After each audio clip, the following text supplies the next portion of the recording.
EPS man. Agora que eu passou foi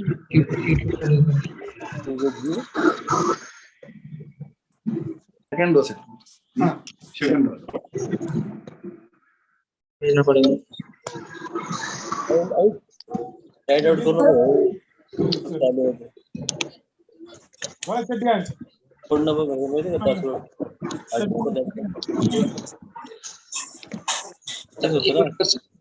इस बाद में दिखा देंगे सर न्यू सर लेके आ रहे हैं सबको व्हाट्सएप पे क्या तो दिखेगा उसमें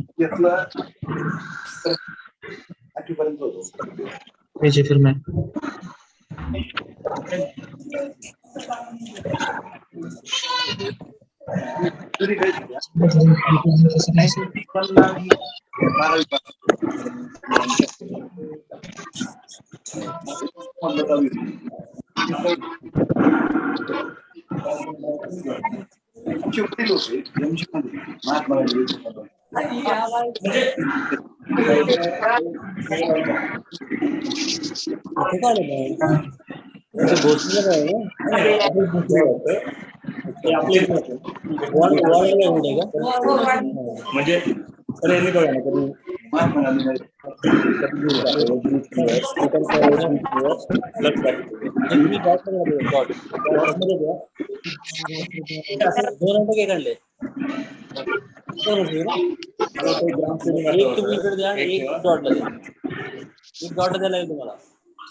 आपका क्या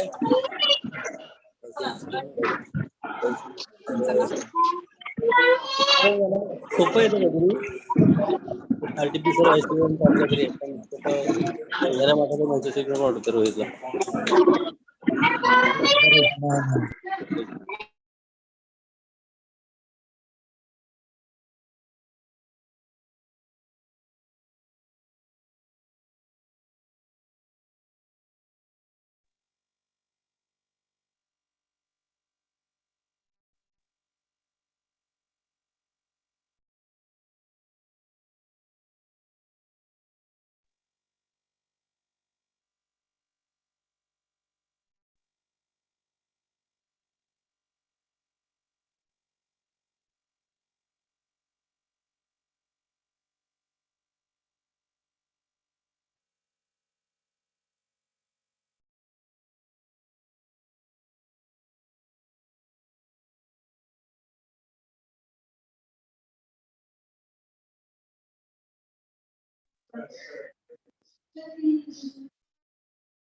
ताई कोणत्या आणायच्यात सांग.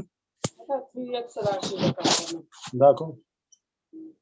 3XL ह्या कपड्यात 3XL ठीक आहे आणतो. हा मी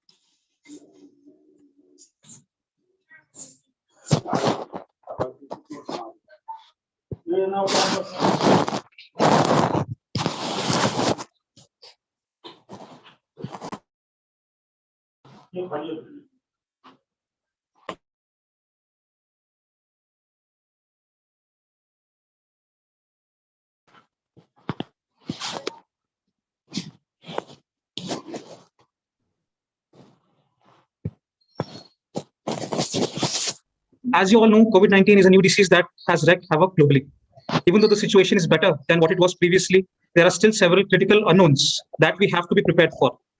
This program aims at sensitization and sharing of knowledge and expertise that we have learned till now from various experienced professionals so as to help us in managing problems that we might face in our medical fraternity to fight this deadly pandemic. Now, I would like to welcome our honorable dignitaries for this program. First, our Secretary General, Lieutenant General Dr. B. Sadanand, sir. Our Deputy Director, Dr. Abhijit, sir. Our Respected Dean, Dr. I would also like to give a warm welcome to our guests, Dr. Ravi Professor, University and World of Indian Medical Association to this event. I would like to welcome Dr. Abhijit Avari, sir, Professor and Head of the Department of Microbiology Department, as well as the coordinator for this program. I would like to welcome all our wonderful speakers and our participants for this CPD. I would request the honorable dignitaries for lighting of the lamp, please.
Now, I request Dr. Abhijit Avari sir to felicitate respected Dr. Ravi Kute sir with the bouquet.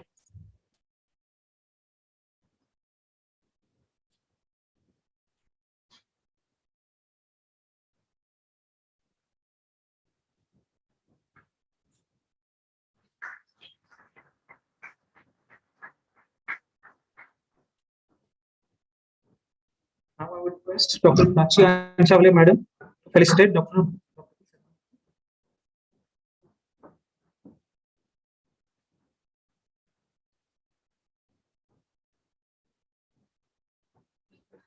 Now I would request Dr. Meghna Pakatankar madam to felicitate Dr. Abhijit Avari sir. Abhijit Dipte sir, sorry sir.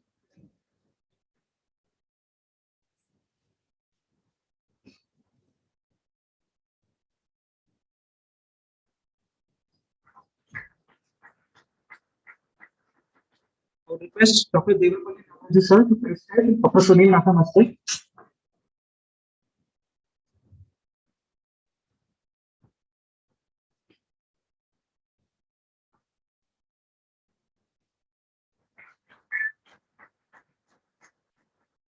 I would request Dr. Paramashwari madam to felicitate Dr. Abhijit Avari sir.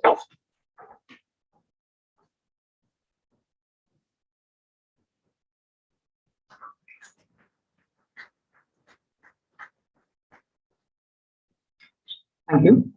I would request Dr. Abhijit Avari sir, Professor and Head of the Department of Microbiology Department and Coordinator for this program to say a few words.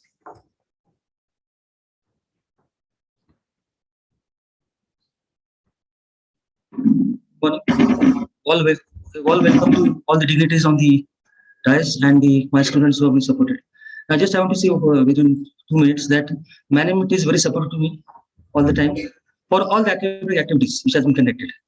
Supported by Dean sir, right? So again, I have to thankful to Dr. Dute sir, Dr. Sadananda sir, and Dean sir always they are supportive for all academic programs. We have conducted the CM in 2015 also. That time they were also supportive. Now also they are supportive, right? Now the thing is that I just want to give the update of the micro department. Last January 20, we have started this, I think. We had a poster presentation of COVID-19, which was told by Dr. Duty sir. Then there was this thing. They have asked me to conduct prepare one video for the prevention of infection, Dr. Saran and Dr. Duty sir. And after that, they have given me one task, sudden task of assessing 680 students of English medium school. That we have done suddenly within 3 hours. And all the students were reached at 3:30 at their home, right? That was without any problem. We have conducted PCR NABL, right, for almost 85,000 samples, right, and with only faculty members. So 15 to 20,000 samples per each. And not a single, I got a feedback from all the clinicians. Not a single mistake was done in reporting. This we are reporting for the first time, 85,000 samples, right? Then we have conducted 12 COVID-19 programs by the help of the training of the medical interns, training of your medical faculty, training of the interns, and also the PG students for BPT also physiotherapy. Right. Then next we have also done we are doing some state training program also. We have conducted that for medical officers. Then we are doing the CME today. This is online CME, right? And we have done registration 275 within 2 to 3 days. This is a big achievement of our micro department. Also, they have this thing contacted at many places. I being from Doni Medical College, so there are more than 500 people who are in contact with me because I'm from this area only. So it's natural that we get the registrations. That is one thing. But the topic is also this thing. We have collected select the topic in such a way that yesterday the people were asking about why you have selected microbiology of COVID-19. The reason is that just to understand the basic of the microbiology, we have selected this topic and infection control measures. And all the speakers which are there, I welcome all the speakers here. They are also ready with all their PPTs and all the queries. I know we have seen them answering the queries which have been the practitioners are facing. Right? So this is the thing. I want to just give the update. And mucormycosis, I forgot one thing. Mucormycosis, we have done 30 samples. And correspondence, I was a good officer also. Corresponding with the government. I also thankful to my non-teaching staff also and teaching staff. Because that time it was a period where we had to connect with the collector and the DHOs and the civil surgeons. Daily they used to call us to give the update of the patients. This is a short brief of my introduction of my department. Now I just welcome, I will call Dr. Sananda sir to say a few words.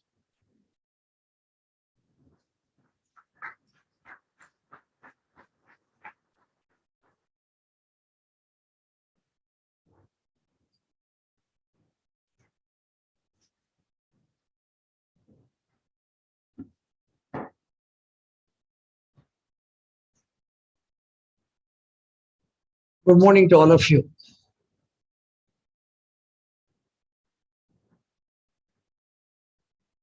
See, suddenly now COVID is such a thing that every layman knows about the COVID now. So what is to be talked? Anyway, let us see. You're all extremely intelligent. I should speak little intelligently if I have intelligence. I'll tell you.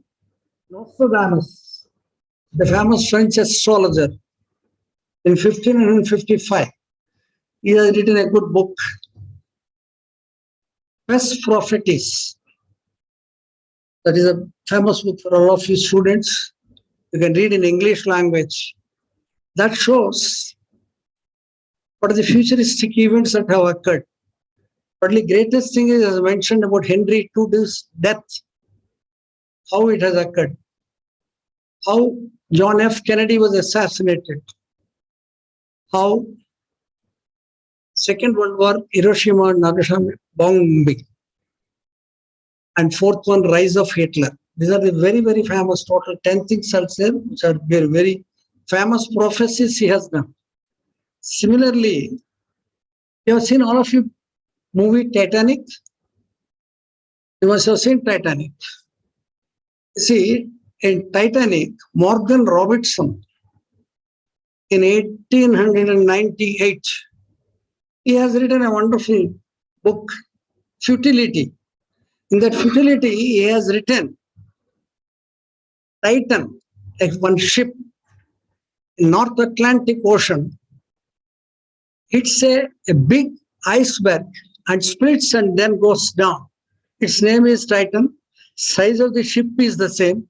Exactly after 12 to 14 years, in 1912, the Titanic sank there in the same place what he has written. Very interesting prophecy. Now you may ask me why unnecessarily I have said these two authors. Today, now you see the related authors for coronavirus. Number one, Dean Koontz. Dean Koontz in 1981, exactly 40 years before this coronavirus, he has written very wonderfully that in Wuhan, the Chinese military laboratory will prepare viruses in future. And that virus will spread throughout the world and will kill many people. See how nicely he has written. Similarly, Sylvia Brown, she has written a book. That these are the two books. This is called End of Days. The other book is Eyes of Darkness. If you read the End of Days, beautifully it is written that coronavirus will come, the SARS virus in 2020, and it will spread throughout and will affect so much of human population. This is what he has written. It is a novel. It is a fiction novel. The fiction novel has turned out to be correct. People have said she is some psychic lady. No, it turned out to be the truth. We do not know. The positive prediction, positive fiction. Now you see now so many viruses in the world. Can you think how many viruses are there on the human earth? Human earth, the viruses are quadrillion. That means non-alien. What is non-alien? 10 to the power of 31. After 1, zeros are 30 zeros. That many viruses are there in the earth. Those viruses, now why can't we kill all those viruses? Let me tell you. The day we kill all the viruses, 2 days only human species will survive. All humans will die. Very interesting thing. If viruses are all killed, why should humans die? You should know the maximum viruses are located in the ocean. Oceanic plankton. These viruses will kill various other bacteria. The bacterial, the nutrients that are produced, the nutrients are taken over by the plankton, that is the plants. The plants will produce the oxygen due to photosynthesis, and that oxygen is 50% of oxygen is produced because of this destruction of the bacteria and being taken away. This thing is so that oxygen goes away. That was the reason why we won't survive.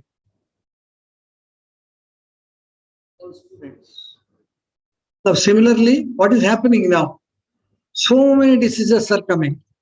Whether you call avian flu, you people must have read in microbiology. You must have read now coronavirus. You must have read Ebola. Ebola virus is coming up. You must have read even dengue virus. You must have read Hanta virus. You must have read Hendra virus. You must have read Juno's virus.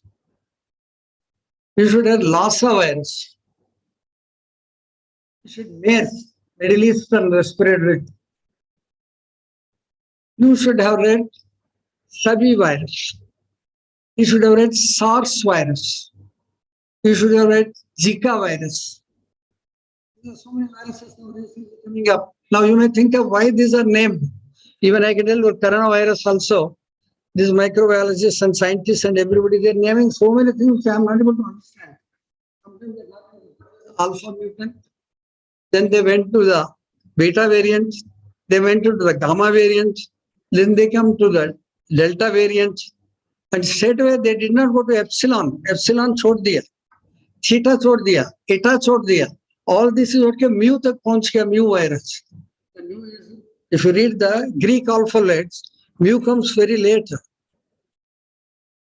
So they have said no mu virus. But anyway, I think they will come back to epsilon, is what I feel this my friends will do, all the scientists. So this is exactly variant. Why this variant is taking place? Variant is maybe recombination. One variant, one variant. This genome, one gene is coming out, this is coming out, they're mixing it up. They're mixing it up, and where that because of the recombination, you are getting so many variants in the body. Namings also, namings of all these things. I don't know why they name so many things. I'm not able to understand.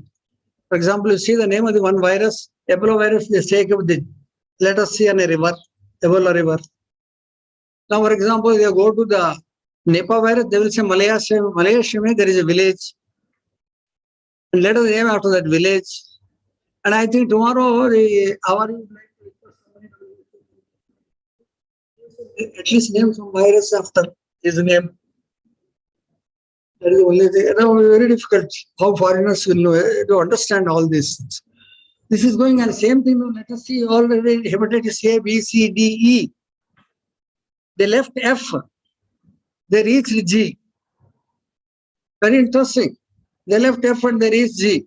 Why? Suddenly I can tell you one patient's name starts with a G. That is why they named it as G virus.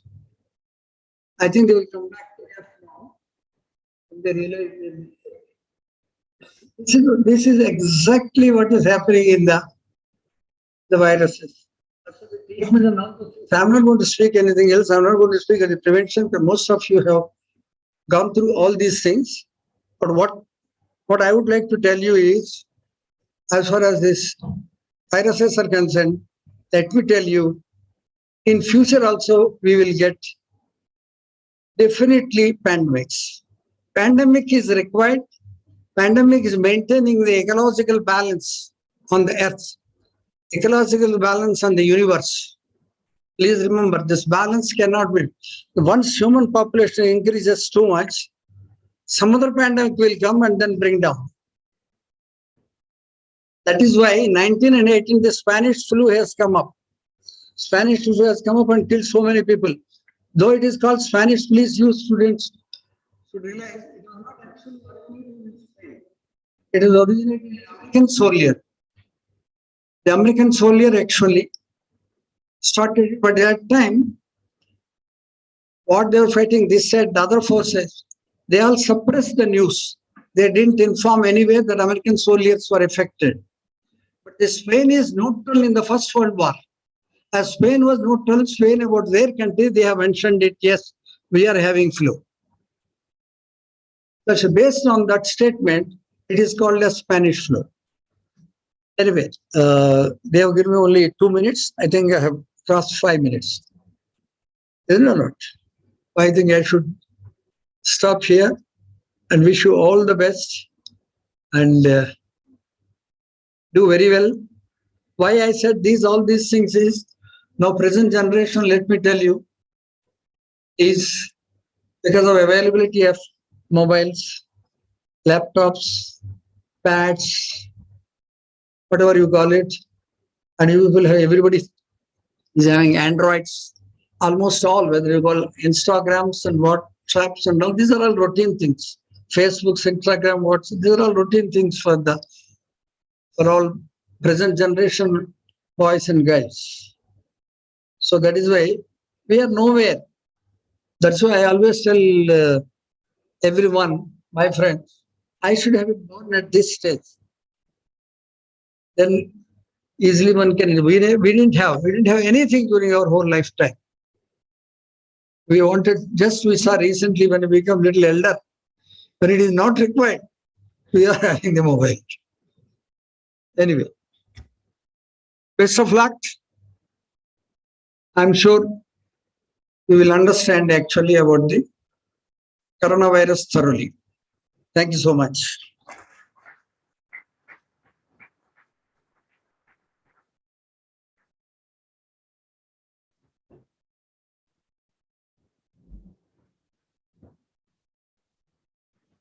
I thank all our honorable dignitaries for inaugurating this program and giving us their valuable time.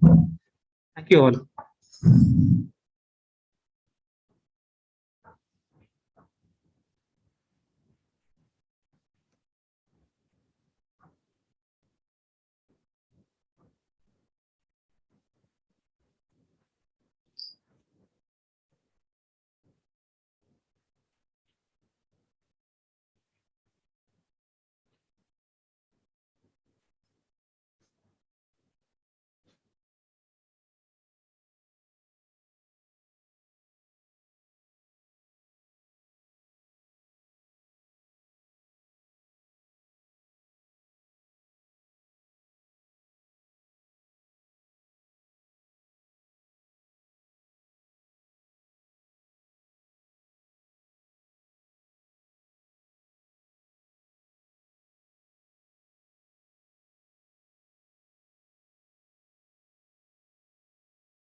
So without further ado, we'll begin our program. Our first speaker for today is Dr. Abhijit Avari sir, Professor and Head of the Department of Microbiology of Dr. Vittal Rao Vikhe Patil Foundation's Medical College and Hospital, Ahmednagar.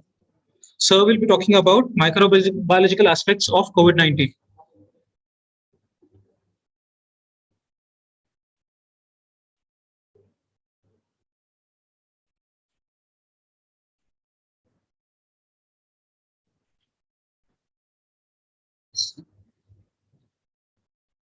So good morning, one and all here. We are going to start with the first session today. The microbiology of COVID-19. Now, why we have chosen this subject, microbiology? Because there are many speakers who are not only microbiologists.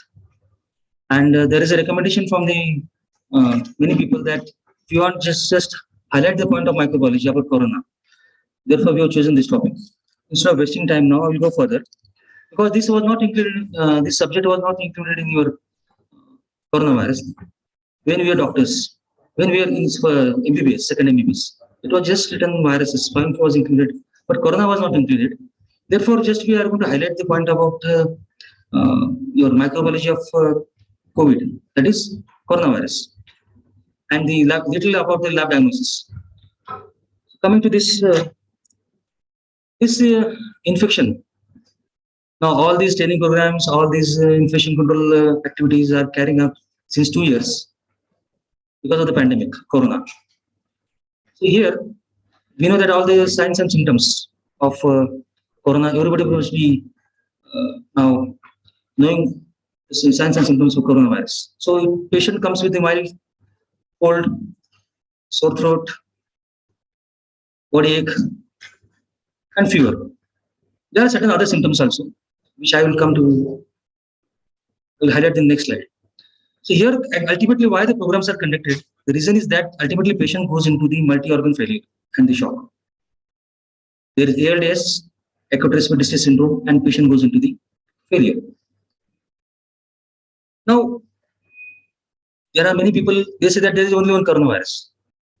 So there are other two infections which we have been facing these infections, like MERS, that is Middle East Respiratory Syndrome, or SARS. There are also type of coronaviruses. We are not facing the coronavirus for the first time. But the problem is with beta coronavirus, that which has been originated from Wuhan, China in December 2019. Right? Now, this is a last week slide. Sorry for that. But this is you can just read the numbers now. New cases, confirmed cases. Even another problem is that even if you administer vaccines, I am from Nagar district here in Maharashtra.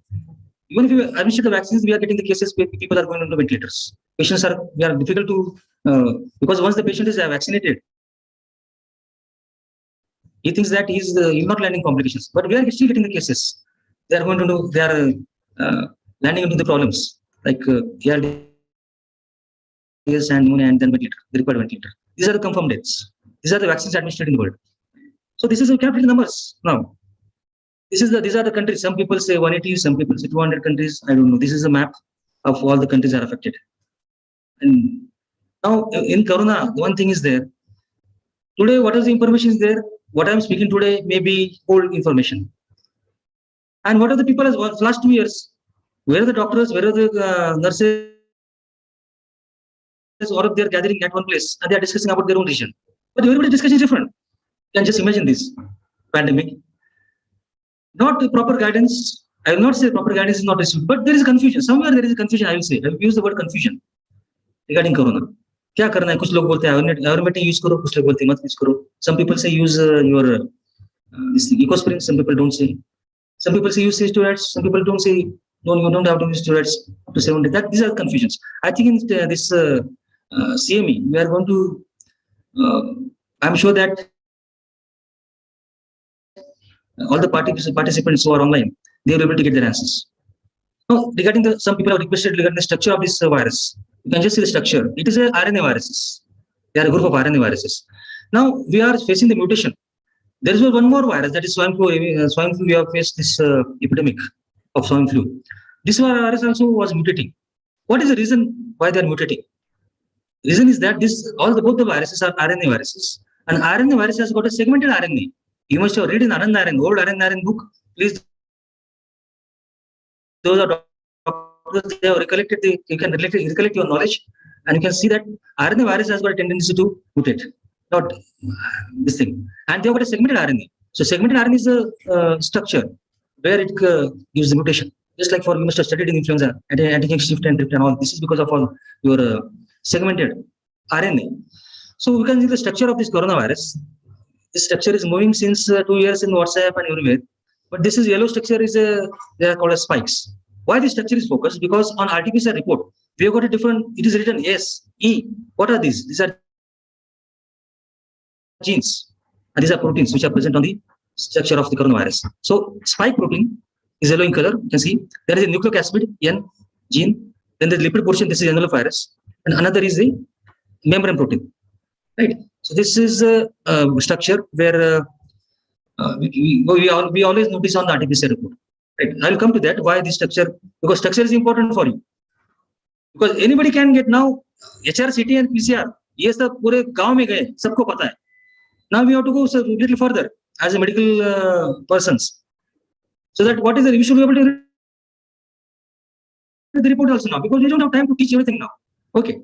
So coming to the next slide. Here the viruses, actually this is a slide which is taken from your new CBSE curriculum book, Fraternity Shastri, where he has written 4 gender, alpha, beta, gamma, delta. There are 4 groups. I'm not talking about the variants here. I'm talking about the 4 groups of coronavirus. Here beta is important for us. Beta coronavirus is just like I'm Dr. Avari, suppose. I'm to explain things. So Dr. Avari family. But if you have, I got my cousins and everything, right? Like that. So they are classified like that. So all the cousins are not troublesome for me. But I belong to, all the cousins are belong to Dr. Avari, like that. So beta coronavirus is important where it is creating problem. Now coming to the different, people say there are different types of, come across different types of viruses. What is just, please explain the slide. Now here you can see there are certain coronaviruses which cause milder disease. Some cause severe disease. So milder disease, there are certain numbers 229E, NLS63. These are all nucleotide sequences. Now they call milder diseases, means they cause mild respiratory infections. They are self-limiting and hardly we need a treatment for them, and they get by even after the simple antibiotic adjustment. If you take this all paracetamol and then conventional treatment, it can be you don't have to go in, just the patient doesn't go in complications of this. Now coming to the second part of the slide, what is the severe diseases? So you can see the SARS, which originated in China itself. Now all the things are originated in China only.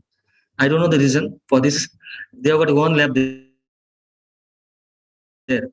So it's very, because somehow I consider it as a microbiologist. I feel it's not a natural virus. Right?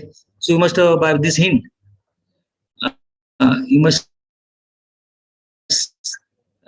think that, and then the people are going to multi-organ failure. So I feel, and there are certain reasons why I thought within 2 years, this is my personal opinion that this is not a natural virus. So outbreaks have, you see with MERS, that is Middle East Respiratory Syndrome. SARS, we have seen, still we are getting the SARS cases in Maharashtra, at least. And SARS too. So these are the type of classification where we are getting the cases.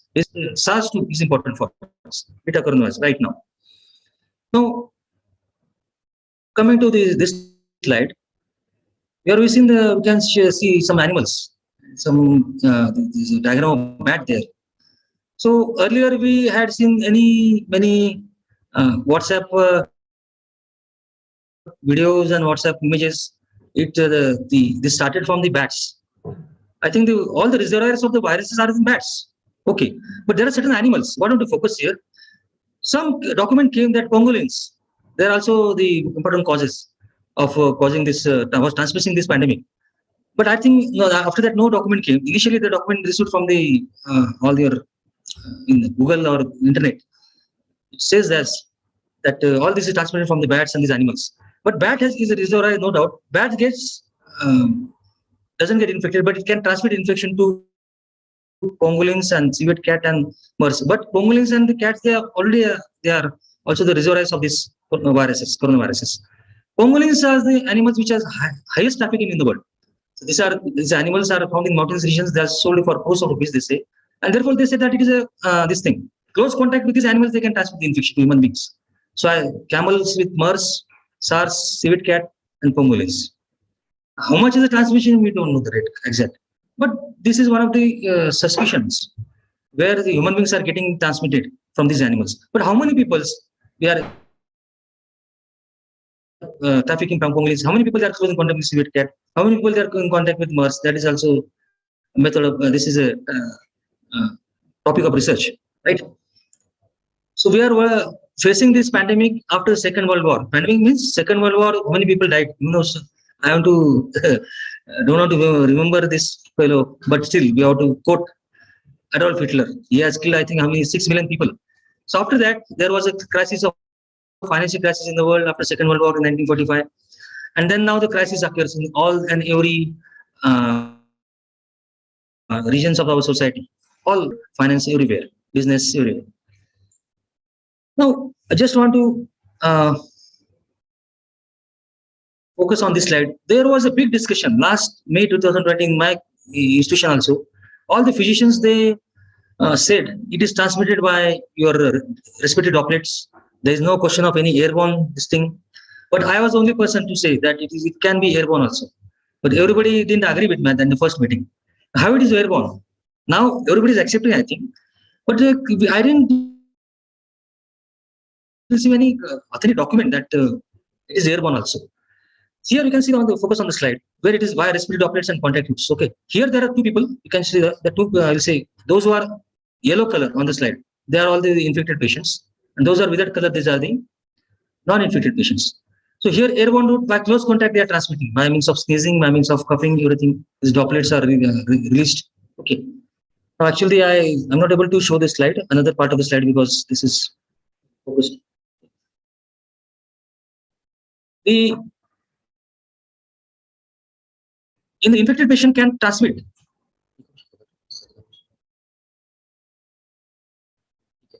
So now slide is clear, I think.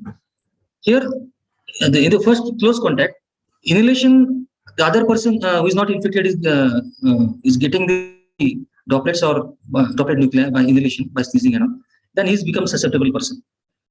Right. Second part in airborne route.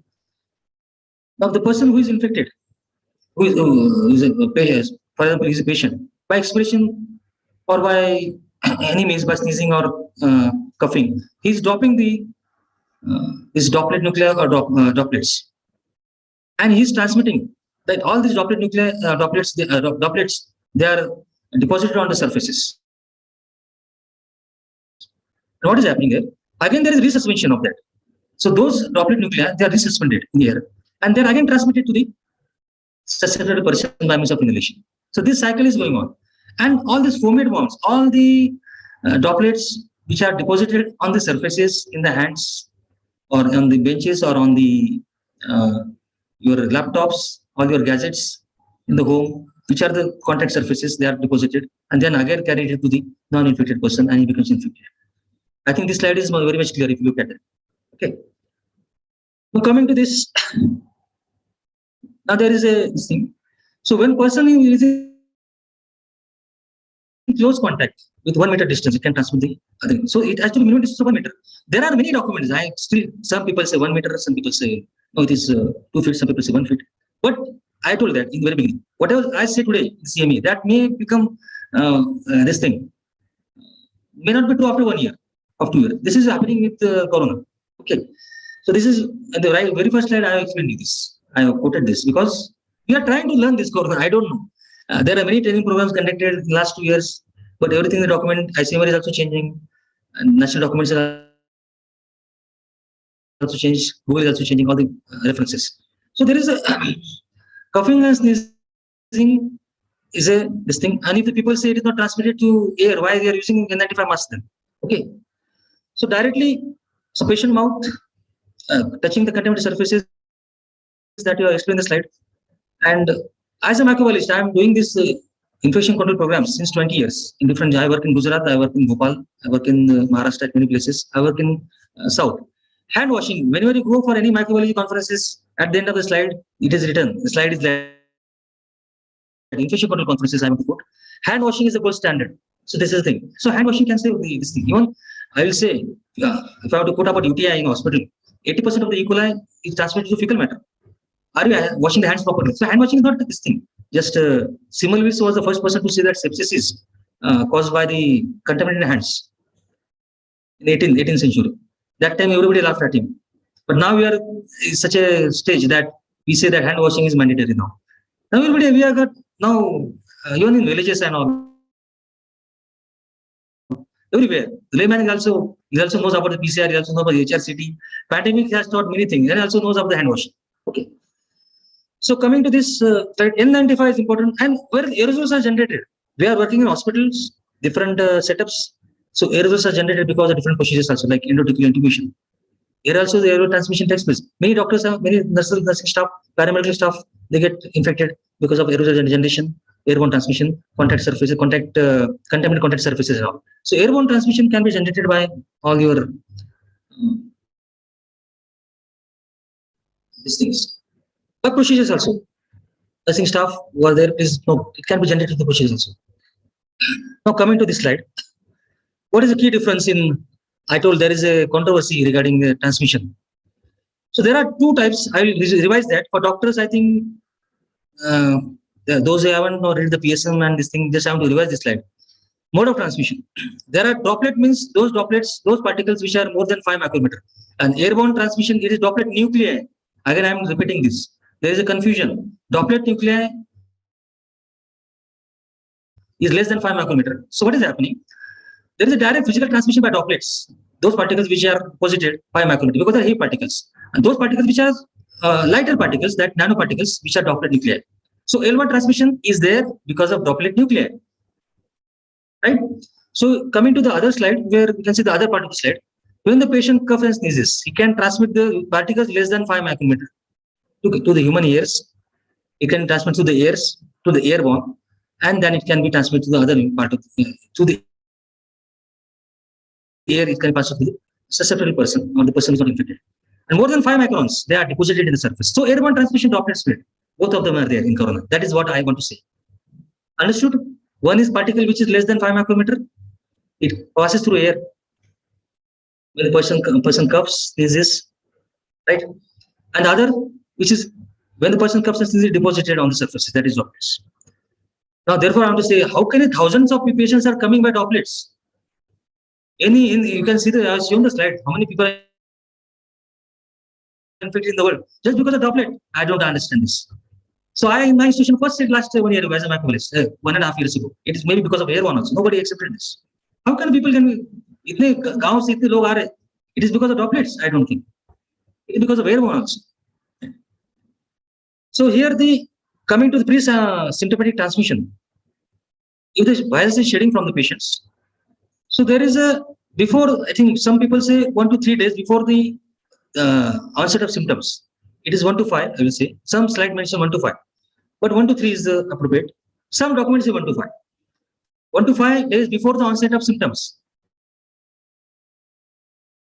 Patient is asymptomatic. Now these are the people also, it requires really, they are creating a problem, asymptomatic people. Because we are not able to test them. Biggest problem is that. जिनको symptom नहीं, जिनको symptom 3 दिन पहले symptom ही नहीं है, तो how can we test them? Only way is that suppose there are 4 people in family and one is infected having the symptoms, other 3 don't have the symptoms. That means you have to scan for them. You have to do the test. That is only this thing. And how many people are coming to do the test? That is also this thing. Showing the enthusiasm because Corona has created a problem. Why the people are going to ventilator? One of the reasons my physicians told me is that because of they are in depression. Psychological fear. Therefore, the oxygen level goes down. That is also one of the reasons. See, Corona is multiple reasons are there why the people are dying. Multiple reasons. One of them is psychological weakness. That is, they are in stress. Because because Corona has killed my near ones and dear ones. So I'm also going to get infected. That is the thing. That is a fear. So here, this is again the most important slide where the current trends. Now, just I want to clear these things to all of you as a microbiologist. First document came from ICMR was that we need 2 RT-PCR tests. One that is required for testing whether patient is positive or negative. A second afterwards, after discharge. We don't need, this is, I'm telling since 1.5 years in my institute, we don't need second RT-PCR test. Because patient is infective within 10 days only. Virus replication takes place within the first 10 days only. So why we need a second RT-PCR test? Many institutions, what has happened? The people which were first time positive for first RT-PCR, first 10 days, they were admitted, they got all right within 14 days, they went home. Now, during time of discharge, this was asked. Even in my hospital, in my district, I rang each and every hospital and told them, we don't need after discharge any RT-PCR test. Why? To increase load on labs, right? So only first 10 days are infective. After 10 days, the patient is not infective. So government now in second document a few days ago, I think few months ago, they have said that we don't want RT-PCR test, ICMR, second RT-PCR test. Once the patient is positive, it's okay. Any test, any antigen positive is okay. Negative antigen है तो बात अलग है. But patient, they have increased 4 days, 14 days. ठीक है, after 10 दिन नहीं तो 4 दिन और ले लो. You can take 4 days more. But patient can move around, he can join the duties. I had told my HR office, because there are people who are getting their DNA, this thing, PCR test positive for 2 months also, after 2 months. They are all right. I rang many patients personally at home, because we have done 1 lakh samples total, in 1 lakh samples in Nagar district of RT-PCR. So I rang them personally. Physicians also called me. I know I'm giving this as a responsible statement, because I have called the physicians here and I have called the patients also on my own mobile cell phone number, that what is your problem after discharge. They were all right. So why need RT-PCR test? Later on the document came from ICMR. I didn't document this, but I'm sure that what I'm speaking is completely this thing. We don't need RT-PCR test after 14 days. Why then? Why the deaths are coming in some patients? The reason is that there is dead RNA in some patients or some people. What has happened? Because of the poor immune response, the dead particles are not washed out from that cell. Therefore, they are coming positive. It doesn't mean that RT-PCR test tells only the patient is infectious within first 10 days. Viral load, but it doesn't tell that because there is viral DNA present, dead RNA is present. Sorry, in the patient cells. So this is not happening in all the patients. This is happening in some few patients we are getting. 2 महीने हो गए, 3 महीने हो गए, very positive. So that it doesn't have any meaning. We don't have to go for RT-PCR again, because RT-PCR after that can come positive because of dead RNA in the cells. Okay, so we don't need any test. So we can join the duties. Who is patient after 14 days? He can move socially. There is no problem. Okay. So here, what are the factors which determine the risk of transmission?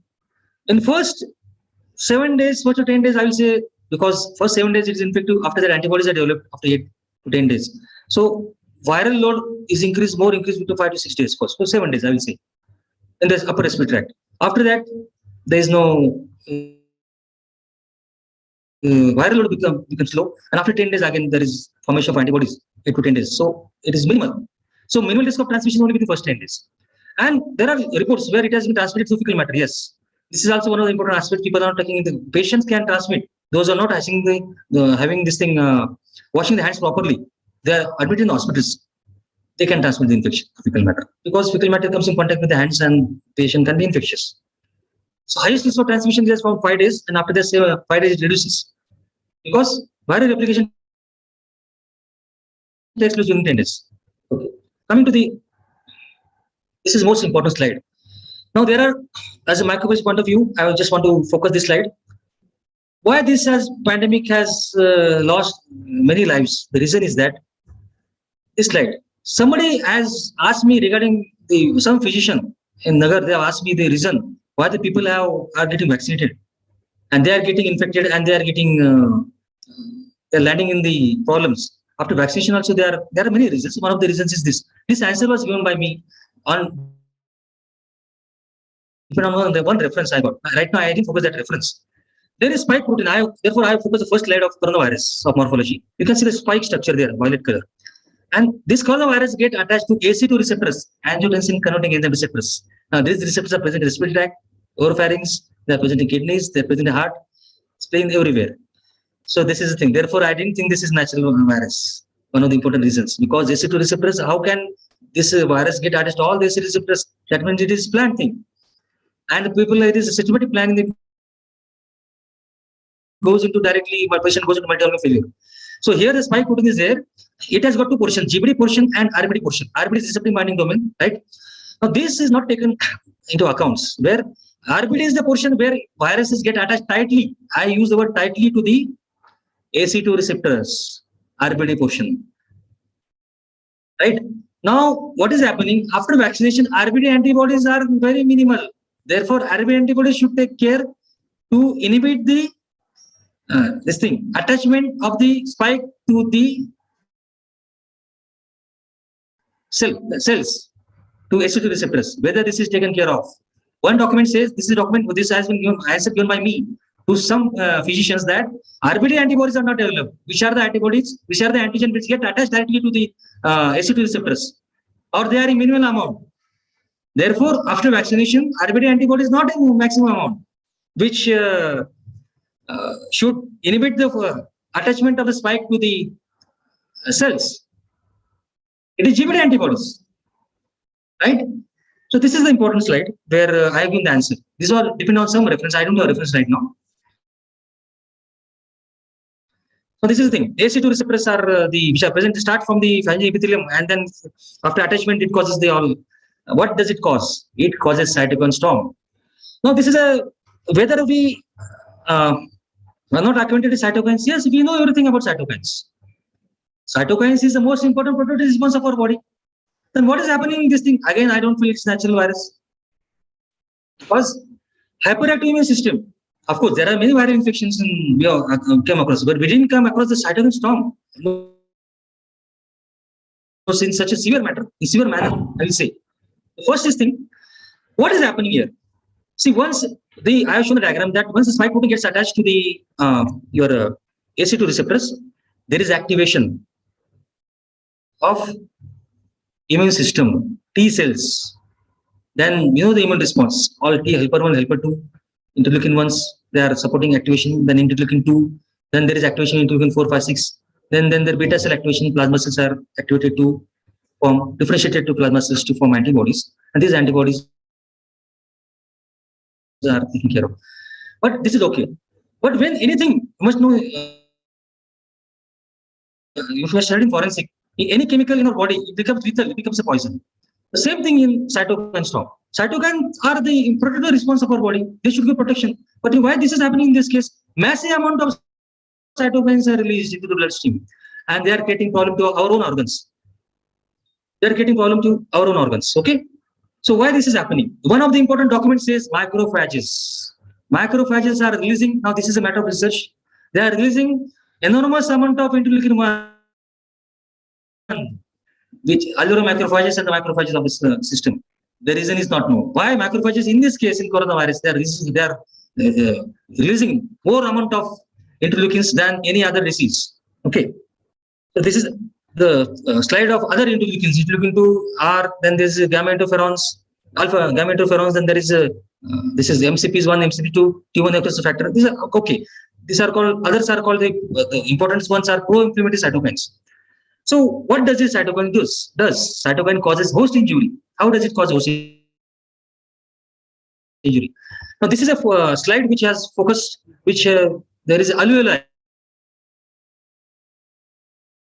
You can see the bigger rounded alveoli, capillary or vessel. You can say what is happening in cytokine storm. Here the thing is that pro-inflammatory cytokines are released in massive amount, right? Now there are another reason why it is T cells are activated so fast, because patient goes in no time in cytokine storm. The reason is that as compared to other diseases, B cells also act as B cells are also antigen-presenting cells. As microbiologists know this. B cells also carrying the viruses to the T cells, right? Along with the macrophage, B cells also carrying the viruses to T cells. They are also antigen-presenting cells, but they are active in these coronavirus cases, right? Now coming to this, there are, of course, I will say that complementary system or your T1 all your natural killer cells and all, they are taking care. But still, you can just imagine the effect of, because see the patient going into cytokine storm, you can just imagine within 2 years what must have happened. How much fast is the procedure? How much complicated is this? So, in simple thing, I'm going to explain what has happened. So here, what is happening? This is a blood vessel. In blood vessel, what has happened? Now, because of the more amount of cytokines, this all the plasma, it goes, blood vessel become becomes thinner, it becomes porous. Plasma from the blood vessel, it goes into the alveoli, and no liquid is left in the blood vessel. And only there is a accumulation of neutrophils, accumulation of your platelets, everything, all cells, macrophages in the leukocytes in the blood vessels. No plasma is left, no liquid is left. So what is happening because of this? So this is slide which shows the effect of cytokine storms. Blood becomes thinner, it becomes porous, no fluid left in the blood vessel, it becomes permeable, there is a vascularization, and plasma protein releases into the alveoli. Now what is happening? No fluid left, there is no fluid in this thing. Those who want to write, they can write the slide. So no water content left, it moves into plasma, and water content goes inside the alveoli. And there are other macrophages inside. Again, there is a problem. Macrophages releasing more amount of interleukins inside the alveoli. Again, there is another problem. So you must have faced the traffic jam. The same thing is happening here. Alveoli is surrounded by capillaries and the blood vessels.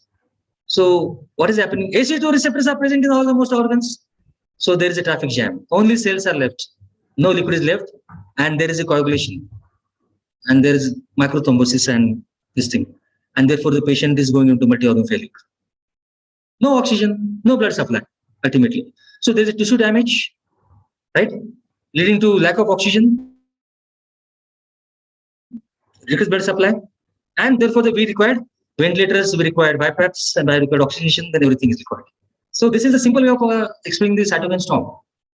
Okay, so thrombosis. Therefore, in my district, I have treated almost 800 patients on telephone only, cell phones, and I have received 350 prescriptions. We didn't include ecosprin tablet, ivermectin, doxycycline. In my district, I have treated 800 patients on phone. I am a microbiologist, I'm telling you. The reason was that I got the document from Australia, May 2020, that they have used ivermectin, doxycycline, and ecosprin. Ecosprin 75 milligram was given by me on very first day. Later on, the people said, no, why? This is the reason. I have seen 350 prescriptions without ecosprin. Why are the people are getting heart attack after discharge? Start ecosprin on the first day. That is my ivermectin, doxycycline. I have many documents where Australian document says that ivermectin, doxycycline, the combination, it doesn't allow the virus to replicate. The coating is forming on the cell. That is the thing. So, and reduces 5,000 fold. Though combination reduces the within 700, 5,000 fold virus load is decreasing if you start on the first day. First day means if you get the, of course, the patient is coming on the after test, we can start on the if you get the positive result. I have directed the patients who are, because there is PCR was full, all the labs are full. So we have direct on the we have given ivermectin, doxycycline on the first day without test also. I given on depending on the symptoms only. So that is my protocol. I given this thing. Because pandemic, we cannot wait for this. And ivermectin, enormous amount of ivermectin was used. No, we have to use doxycycline only for 5 days BD. And ivermectin you can use only for 3 tablets. I use for day 1, day 2, day 3. 2 hours after dinner, 12 milligram. That is the thing. So I have taken there is document in Australia which gives prophylactic use of this for 3 days. So this is the thing. Why I explain the cytokine storm. Instead of going into thrombosis and this thing, all coagulation problems, you can use start the drugs on the first day. And I am in a discussion that still steroids come use karne. I have used the steroids 4 milligram dexa for diabetic patient also for first 7 days only OD. If this disease is giving the cytokine storm so fast, why not use the 4 milligram dexa? It is a document from London that time May 2020. I used it for my 800 patients. Nobody went in ICU with 15 score, with 11 score. Because I have used the oral steroid as this thing. Inhalation steroids, Vidocort plain, plus 4 milligram dexa. Vidocort plain has saved many lives, even 15 score patients. Plain Vidocort, not dilated this thing, bronchodilators with that. And 4 milligram dexa. Diabetic patients also. No, don't use more than 7 days. You can monitor. You can ask the sugar first. I'm used for 200 ml sugar also 4 milligram dexa. So this is my protocol. I am sharing this because this is my experience of 800 patients. Okay. Now coming to this ARDS. Now what is happening? This is everybody knows about HRCT now. Now once I explained in cytokine storm that fluid is there in the lungs. So this is what is called as the HRCT. It shows ground glass appearance, edema. इसलिए HRCT 5 का score है, 10 का score है, वो क्यों आता है? Because of this fluid in the lungs. And there is development of ALDS, lung fibrosis. So fibroblasts, they appear there and they start fibrosing. And many people didn't use that, I think, pirfenidone, antifibrillary drug. I don't know why people didn't use this thing. Pirfenidone is antifibrillary drug. It has to be used. For score more than 15 like that, you can use that drug. So this is ALDS diagram. Coming to multi-organ failure, one, as a microbiologist, again I have to focus. There is something written here. There are we got the patients of comorbid conditions like kidney failure and your heart problems and cardiac injury and diabetes and hypertension. There is a this thing. One word written here: events such as sepsis and septic shock. This is appeal as a microbiologist to physicians that what has happened after 10-12 days when the patient was admitted for ventilators. The patient went into shock. Okay, there's a sepsis. But have you ever done blood culture? ICU protocol. मैंने सारे physician को phone किया था यहाँ पे.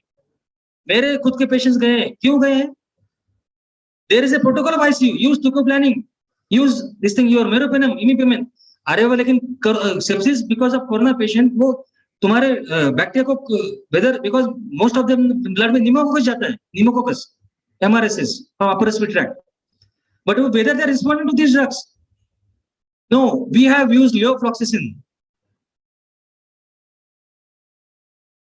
In ICU patient, I have seen many patients coming out of ventilator. Nobody is doing blood culture. Why not blood culture was done? When the patient is admitted for 1 month, 15 days, 20 days in ICU.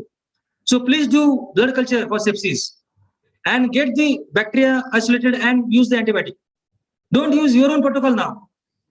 ICU का protocol है, टिकोप्लानिंग चल रहा है, meropenem चल रहा है, लेकिन क्यों? वो तो रेजिस्टेंट है, ये तो उसको रिस्पॉन्ड करता है सेप्सिस. हमने अगर एंटीबायोटिक लेवोफ्लॉक्सासिन मेरे पेशेंट्स में use we have used in our institution physicians and more bigger hospitals in this thing, but they initially didn't listen, but they got the result.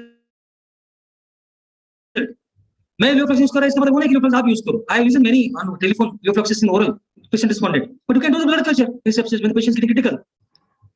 Blood culture I will suggest for the sepsis.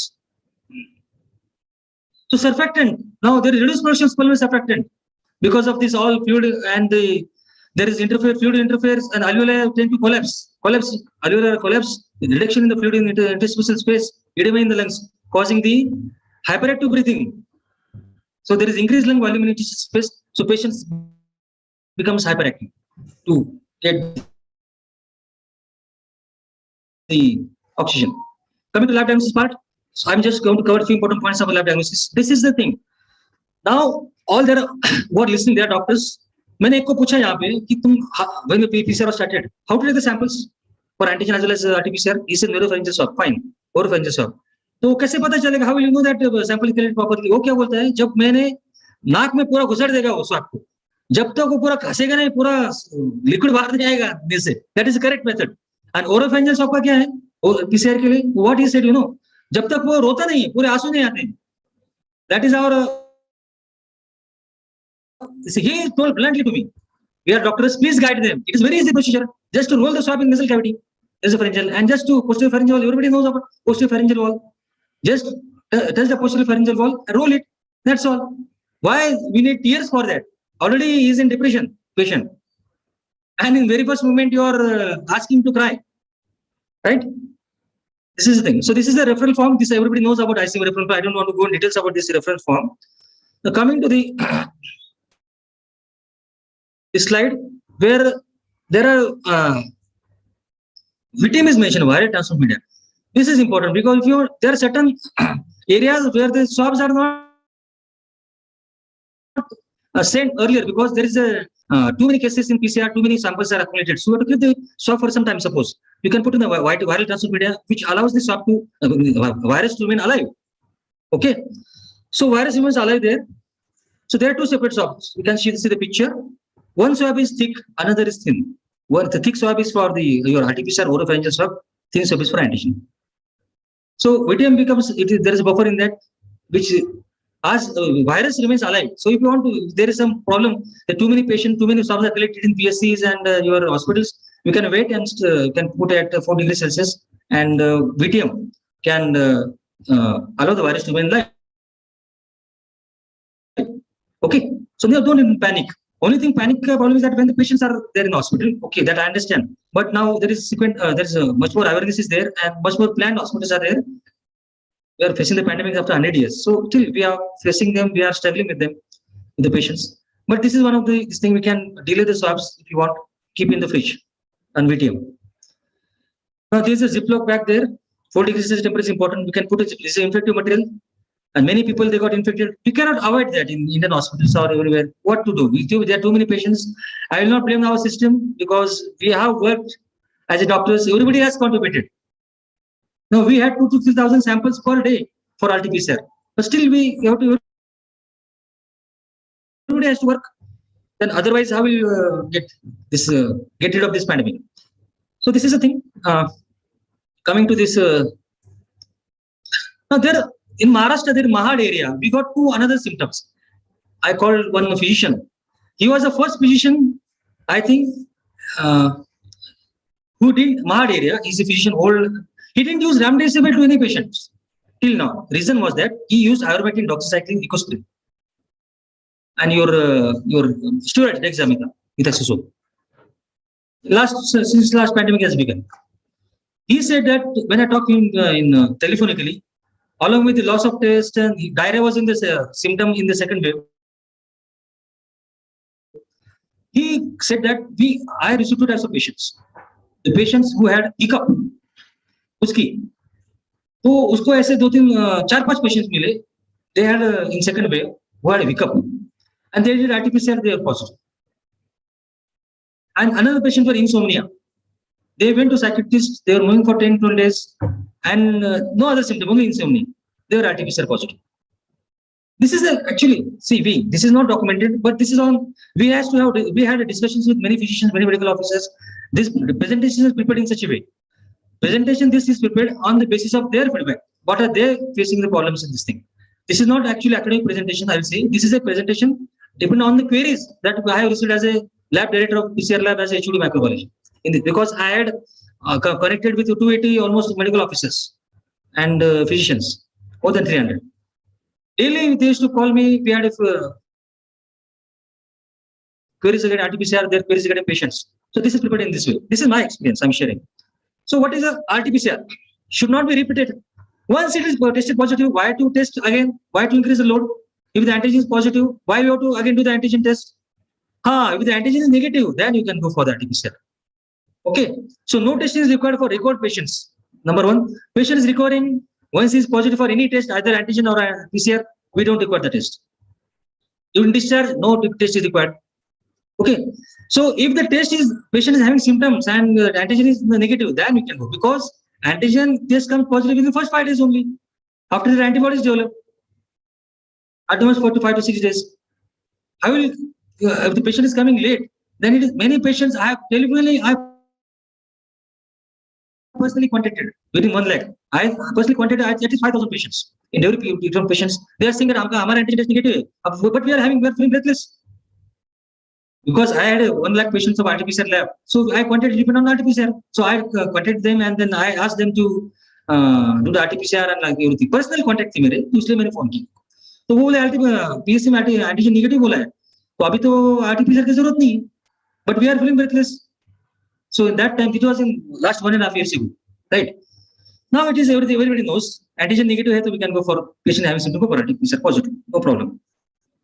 Now coming to the no, the government authorities say that testing of healthy individuals to interstate travel can be removed. Now I have suggested many people who had RT-PCR 24-hour report positive negative, and the airport people are demanding उनके पास airport and government officials, they are demanding for traveling 24 hours prior report. Why not 72 hours? What is the problem? I say 72 hours. What is the problem? Antigen ठीक है 24 hour का, 48 hours antigen ठीक है, but why they are demanding? Many flights have cancelled because of these fellows. Please, then ask the government. I myself called Delhi authority at Delhi airport. Some VIP person was there. I then personally called them. You just give the explanation. Why in 24 hours? Why not 72 hours? 75 hours report is 72 hours report is okay for traveling. But government now official says that this is a document from government that says ki don't reduce the this thing. load on the your labs. वो तो आगे क्या बोल रहे हैं? मैं तो सिर्फ 72 hours का बोल रहा हूँ. ठीक है? If the patient doesn't have symptom, doesn't have this thing. Now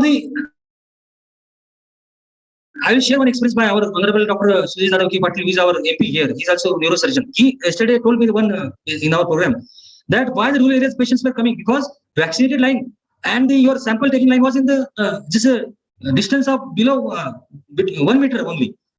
Therefore, this is one of the important reasons. वहाँ पे किसी का ध्यान नहीं है और वो बोल रहे हैं एयरपोर्ट क्यों इतना चाहिए उतना चाहिए 24 hours का चाहिए.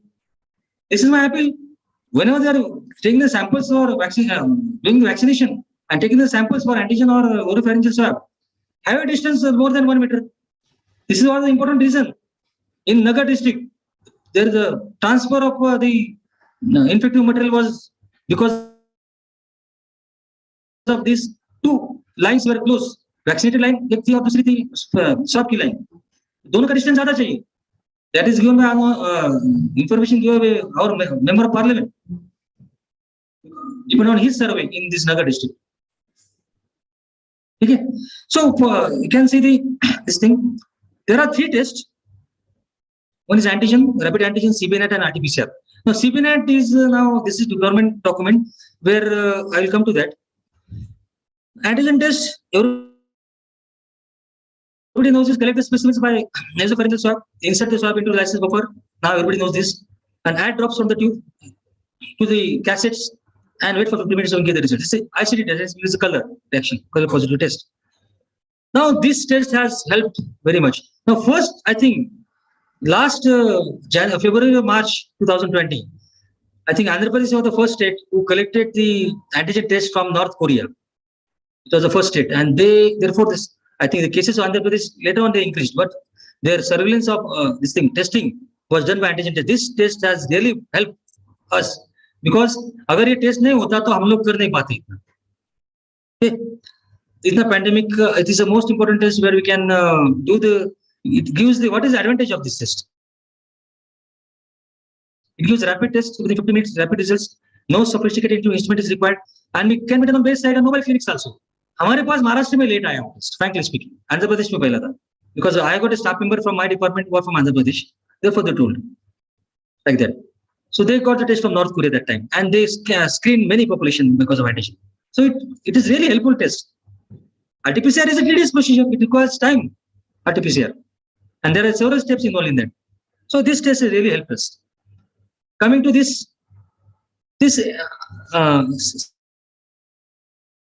CBNet test, this was used for TB. Now this is a machine where it gives the result for 50 minutes.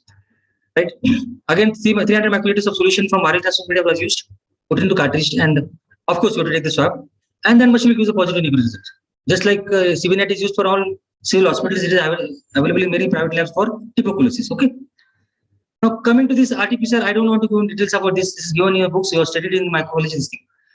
So here, this RT-PCR, we are collecting the swabs from oropharyngeal swabs. Then here, what happens in RT? There is a few steps I want to explain them. One is collection of specimen, then extractor. It is extracted in RNA extractor. Then it is kind of master mix preparation is done, and then it is put into PCR machine for 2.5 hours or like that. But what happens in PCR? PCR, here please do remember, RNA of the patient is amplified to DNA. So there is a primer there, DNA primer. Then there is DNTPs in the PCR machine, where it is with the help of that RNTPs, they help in amplifying an attachment of the primary DNA of the RNA of the patients, and then because of retransmitted, it is converted into copies of DNA होती है उसमें DNA amplification. I'm come to that. Why I have to explain this slide? DNA copies होती है, maximum copies. There are 40 cycles in PCR. I'm come to that. Okay, what happens there? So RNA of the patient is converted into DNA. Okay. So what is this? Many people are querying about this. I have prepared the slides depending on the feedback of the medical officers and the physicians. Okay, I am explaining that only. So what is CT value? आपके report के ऊपर पढ़ते होंगे PCR की CT value. So it is number of this thing, DNA amplifications. Of which the virus can be detected by amplification of RNA to DNA to detectable amount. So it is a viral load. एक PCR cycles में 40 cycles होते हैं, PCR machine में कितने cycles होते हैं? 40. So what is happening there? It is a number of cycles at which the DNA is amplified. DNA is detected. RNA नहीं, DNA. So suppose some patients have got after 40 cycles 25 CT value. तो उसको क्या हुआ? DNA amplified कितने हो गए cycles? 25 cycles के लिए एम्पलीफाई हो गए.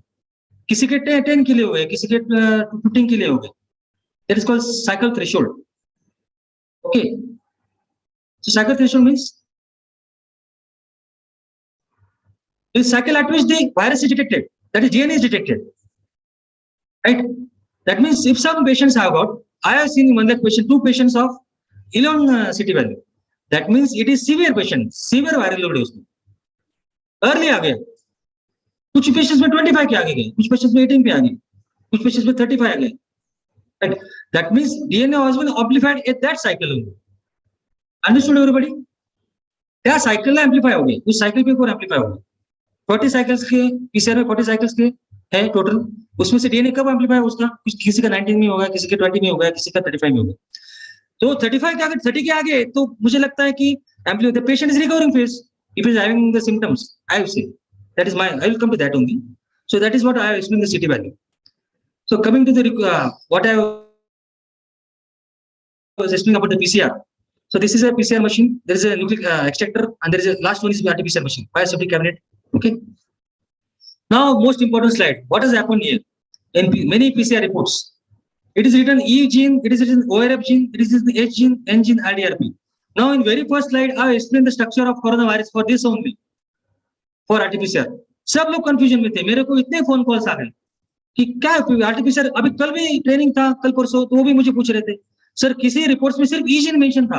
रॉन्ग. ई जीन इज जैसे family gene of corona, A gene is a family gene of corona. मैंने इसलिए स्ट्रक्चर एक्सप्लेन किया आपको, स्पाइक जीन. लेकिन कौन सा कंफर्मेटिव जीन है? Confirmative gene should be ORF and RDRP gene. अगर आपके रिपोर्ट्स में ई जीन है, ठीक है, उसको पूछो लैब वाले को, RDRP है क्या, कौन सा है, ORF है क्या, तो सार्स भी हो सकता है ई जीन. बहुत सारे patients were treated for corona as E gene, because Truenat में there are certain machines like Truenat, उसमें ई जीन है, एच जीन है. It doesn't mean that the patient is corona positive, beta corona virus. We need at least ORF gene along with that, or RDRP gene. So there are too many PCR this thing kits available. तो उनको पूछो what is the thing, why, where is the RDRP gene, where is the ORF gene. सिर्फ E gene और H gene के ऊपर नहीं दे सकते. It's a family gene. Corona का फैमिली हो, लेकिन है क्या, कोरोना के 4-5 के टाइप्स ऑफ वायरसेस है, उसमें से ORF अगर है, because now they have improved, now there are this thing. but lab वाले को पूछो, आप पूछ सकते हो उनको, you can ask him, उसमें ORF है, RDRP है, E gene है, H gene है, ठीक है, what about the confirmatory gene. so सिर्फ H gene के ऊपर, सिर्फ E gene के ऊपर रिपोर्ट पॉजिटिव नहीं माना जा सकता RT-PCR का. we have to search for ORF and RDRP CT value. I have seen in many patients, when I started, I have given the CT value 35 in very first 1.5 years ago. Nobody believes this. I have taken that courage by asking the patient, asking the physicians. I have made one this thing, my own strategy of reporting, not depend on the PCR kits. Jab I have seen in Pune in many places 28 cycle ke aage, I just come to that. What has happened in India? This is a slide which ICMR has given 3 months back, 3 to 4 months back, that the CT value should be less than 35. It is positive. कहाँ तक माना जाता है? 35 less than. 36 के आगे negative. This I have given 2 years ago in my patient 1 lakh samples. Therefore, there is not a single complaint from Ahmednagar district, because I have contacted the patients, I have talked with the physicians that time. I have given CT value that 35, and that time in Pune and many places 28 CT was given negative, and all patients were left positive in the society.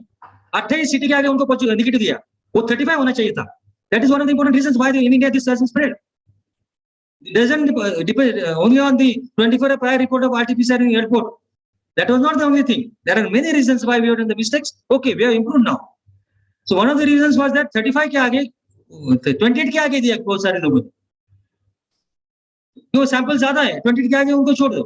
अरे 35 तक किए तो हमने किया था तो problem नहीं आ जाता.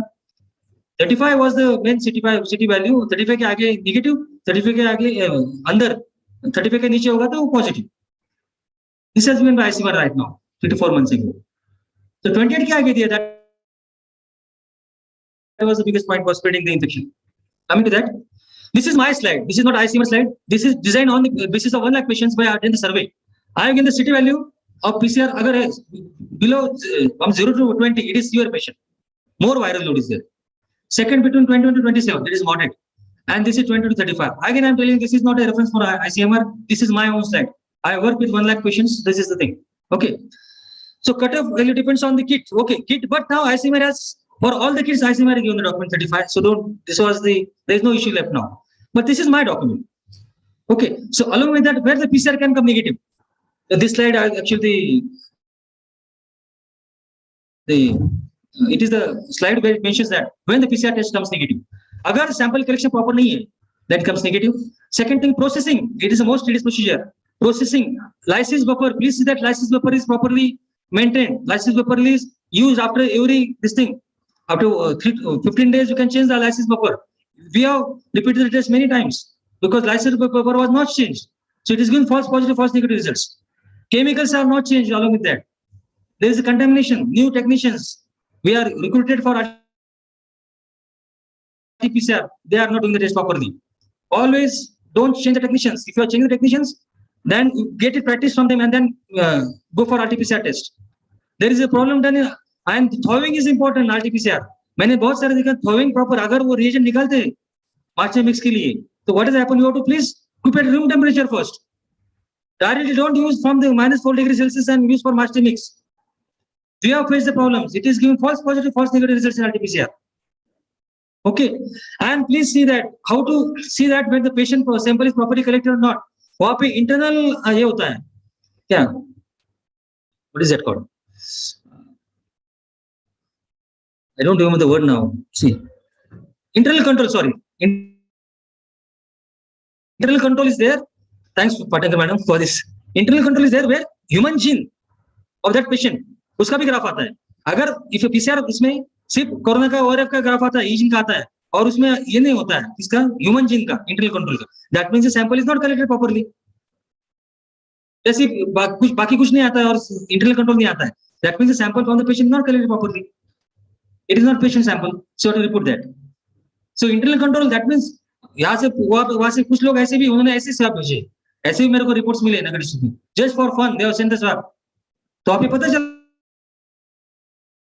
PCR में क्योंकि sample is not collected, human gene नहीं आता उसी पेशेंट का उसमें. It is internal control. Okay, so this is the thing. So we can, my patients, I have done, this is the thing on my patients. See, this I am sharing this with. CRP अगर 5 दिन में 5 है, then is okay. 10 दिन में 10 is okay. लेकिन 5 दिन में अगर 10 के आगे है, that means the patient is going very fast in cytokine storm. D-dimer, just see that D-dimer values. We can correlate with that. HRCT value also. Okay. Second wave में तो पूरा कोलैप्स हो गया. सेकंड वेव में need oxygen ज्यादा लग गया, mutation की वजह से सब हो गया. Okay, so CRP value is very important, but that is what I have seen. 5 दिन में 5 चाहिए और उसके आगे सपोज 10 दिन में 10 चाहिए, लेकिन 5 दिन में 10 हो गया, समझ लो उनके patient is going to complications. ठीक है. So coming to this, so these are limitations. Second wave we had faced too many limitations, lack of ventilators, lack of oxygen, right? We have collected. Dr. Prakash Javadekar was online on our some year. He was that time the minister. He quoted online. We had a program used that industrial oxygen was used. That in this wave, second wave, because oxygen required early instead of first wave because of mutation. Coming to that antibody testing. Now here I was talking about RBD antibodies. Whether they are kits are treating antibody testing जो भी करते हैं, whether it is RBD antibodies or which antibody. So this can be used for serosurveillance. Why herd immunity is not left? One of the documents is given from Delhi PSM professor. That herd immunity क्यों नहीं आ रही corona में? Reason is that IgG antibodies जो आनी चाहिए, it comes after 8 to 10 days, 10 to 12 days. वो सिर्फ 3 महीने 4 महीने रहती है. Not like other diseases, it remains for longer time. Therefore, by the time patient is vaccinated, he comes with the problem again after 4 or 5 months. Herd immunity नहीं रहती उस patient में, right? Same thing for vaccination. I will come to vaccine also. So here both IgM antibody can be seen. It can be collected just for serosurveillance. Antibody का I don't know why they are increasing the burden for the serosurveillance. Serosurveillance के लिए ठीक है, but not for increase, मुझे vaccination लिया है और मैं एंटीबॉडी लेवल टेस्ट करूं, रिसर्च के लिए ठीक है, but everybody is they are calling the professors of the microbiology and the physicians, sir मुझे एंटीबॉडी टेस्ट करना है. Why you think is this burden? If this is for research or for service surveillance, it's okay. So it is not much of use, this thing. Here you can see the graph where it shows 0 to 7 days, it is a window period. I will say first 5 days of asymptomatic stage, and from 5 to 7 days, 5 days symptoms begin generally. So IgG antibody production starts for 14 days, 12 to 14 days, right? And 7 day, I told that. Therefore, first 7 days are important for transmission of infection. Infection rate decreases after 7 days, 7 to 10 days. So first 10 days are important for RT-PCR and everything. Patient can transmit the infection, right? And below asymptomatic stage, I told some documents say before 3 days of symptoms and before 5 days of symptoms. That is 2 days variation is there, or depend on that. We'll consider 3 days, okay? Like that. So here this is use of IgG antibodies. Agar IgG antibodies रहती नहीं आपको 3-4 महीने बाद, तो what is the use? Just for surveillance. So therefore the patients are repeating now. Okay. Coming to the why the second wave? What is this thing is second wave? Now what has happened? This is a document, Dr. Jacob John from CMC Vellore. He has sent the email in September 2020 that we are getting the mutations. उन्होंने alarm दिया था central government को, क्या कि वहां पे second wave आने वाली है, please be prepared, because most of the positive samples in CMC Vellore or RT-PCR, they were sent for gene sequencing, for nucleotide sequencing assessment. वहां पे उनको पता चला कि वहां पे म्यूटेशन आ रहा है, nobody took it seriously. Variant आ रहे हैं उसमें, अभी हम डेल्टा जो भी वेरिएंट बोल रहे हैं ना अभी, mutation, that is because of he has given the first alarm, nobody took it seriously, right? तो सेकंड वेव में what was the thing, what was the problem, why the virus I will से अभी first wave भी खत्म नहीं हुई, why we are talking of the second wave and third wave, right? So what has happened in pandemic? Dramatic increase in the cases in second wave. There is what has happened, there is one word, second wave refers subsequent serious increase in cases that occurs after original surge. So pandemic has resurfaced with the renewed strength. So it came with renewed strength, causing rising infected cases with stamped health systems. We have lost our heroes and heroines. Already the mail was sent, nobody saw the mail. Or nobody took it seriously. So we lifted the containment zones. We started attending the marriages. We started conducting the programs. All new schools were open, like that. Everything was done. We started gathering after the first wave was the cases were reduced. So that is so the virus was there. Only thing it was mutated. Okay. Now coming to this thing, what was the important reason after vaccination? Also the cases they are starting. I give the reason of RBD antibody also. The second reason is this: the mutation. जब हुआ है वो क्या हुआ, that virus didn't recognize our immune system. It was not the virus which came in the Wuhan from the China. वो क्या हुआ, देखो यहाँ पे first wild type है, mutant type है. So wild type, it when the virus enters the body, it triggers the immune system, T cells, and then there is all our immune system take care, and all CD8 cells, cytotoxic cells, and the interleukins and all, they destroy the virus. But what happened in mutation? It didn't trigger the T cells directly. T cells trigger नहीं ऐसे बोलूँगा. It directly instead of our immune system, macrophage and all, they should kill that virus and NK cells and everything. Immune system should take care. The care was not taken because it was completely new virus.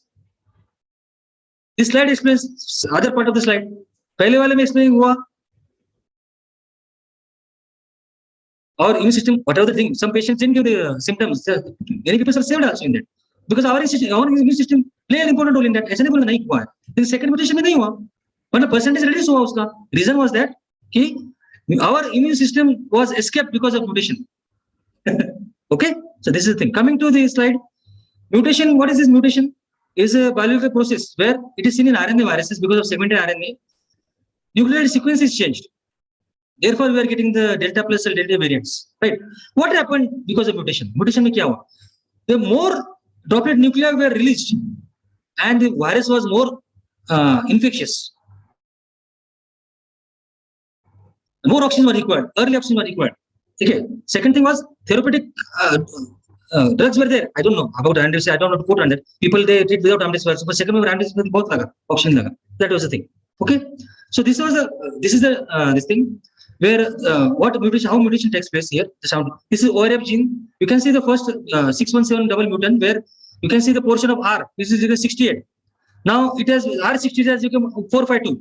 ये gene है उसका nucleotide sequences है वहां पे number से R60 681 था उसमें 452 हो गया, डबल म्यूटेंट हो गया। सेकंड में ट्रिपल म्यूटेंट हो गया, वो R जो था पहले it is join bye triple mutant V3812 उसको ज्वाइन हो गया, तो वो कितना हो गया, ट्रिपल म्यूटेंट हो गया।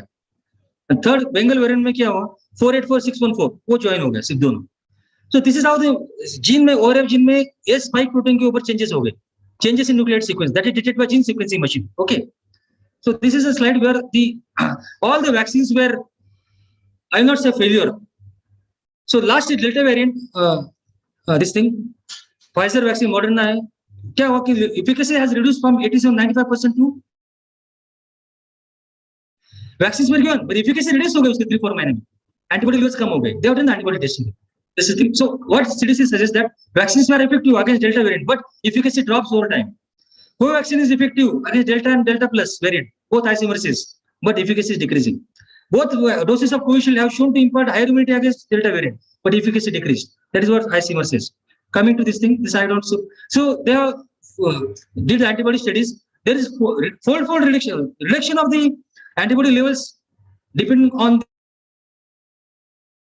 the variants and depending on the vaccine. This is chart. So Delta variant में क्या होगा? This is the thing. Moderna के लिए सबसे कम हो गया, Pfizer के लिए 70-10 fold reduce हो गया antibodies. Only thing one alpha variant के लिए कोई वैक्सीन का 0 था, फिर भी उसका 2 हो गया. All the vaccines.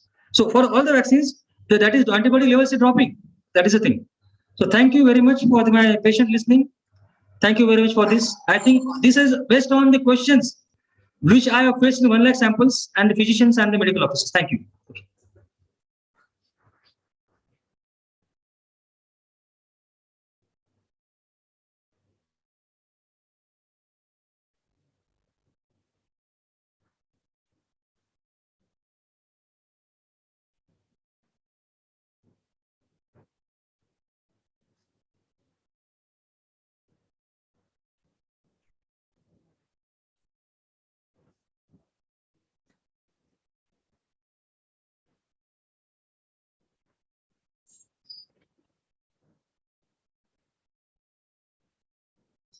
Thank you, sir, for gracing us with your time and a wonderful talk on microbiological aspects of COVID-19. In a few minutes, we'll be moving on to our next presentation.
Our next speaker for today, we have Dr. Sachin Pansare, sir, Assistant Professor in the Department of Respiratory Medicine of Dr. Vittalrao Vikhe Patil Foundation's Medical College and Hospital, Ahmednagar, talking about immune response in COVID-19 infection, post-COVID management and complications. Over to you, sir. Good morning, everyone. The topic is post-COVID complications and management. So, in post-COVID, what is the goal? Goal in post-COVID patient is to optimize function and quality of life of the patient. Ideally, professionals, healthcare professionals, in consulting with the appropriate specialist should develop a comprehensive plan based on the patient's presenting symptoms, underlying medical and psychiatric conditions, personal and social situation, and their treatment goals.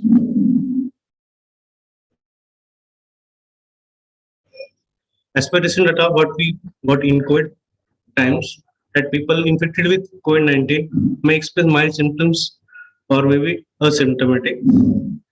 How long the coronavirus present in the or lives in the body will depend upon person to person, exposure to the virus, and severity of the infection. All moderate cases of COVID-19 will recover within 14 days. Sometimes these COVID patients will remain symptomatic more than 20 days up to 45 days also. Due to long-term effect of coronavirus, these patients may develop COVID-19 complications also. So what is post-COVID syndrome or long COVID? Already saw most people infected with COVID-19 will get it within 14 days of the illness. Who person with COVID-19 who are symptomatic after recovery also, okay, which is called a post-COVID syndrome or long COVID, has some COVID conditions which called as long-term complications that affects the multiple organs also. Post-COVID complications are broad range that may be new, ongoing, or returning health conditions, and that can experience complications after 20 days after first being infected with the coronavirus.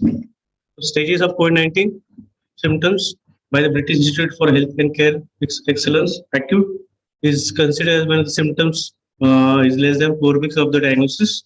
Subacute 4 to 12 weeks, and long COVID means symptom that last for more than 12 weeks.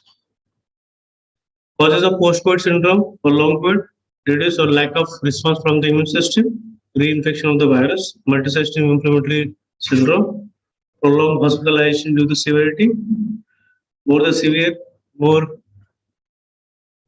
the symptoms, and post-traumatic stress. These are all the causes for long COVID. What are the post-COVID long-term symptoms? Body, joint pain, headache, fever, fatigue, feeling of tiredness, loss of energy, loss of taste or smell, shortness of breath, coughing, chest pain, myalgia, inability to focus or difficulty in thinking, lack of mental clarity, rapid heart palpitations, insomnia, anxiety disorder, or depression, dizziness or lightheadedness, red patch on skin, that is maculopapular rash, symptom that get worse after physical mental activity. These are the vague symptoms which are present in post-COVID. These symptoms more or less also present in the non-COVID viral infections also. Mostly one more symptom that to add is lower limb pains. Most of the people experience that lower limb pains, myalgia after the any viral infection. So nothing is new in this case.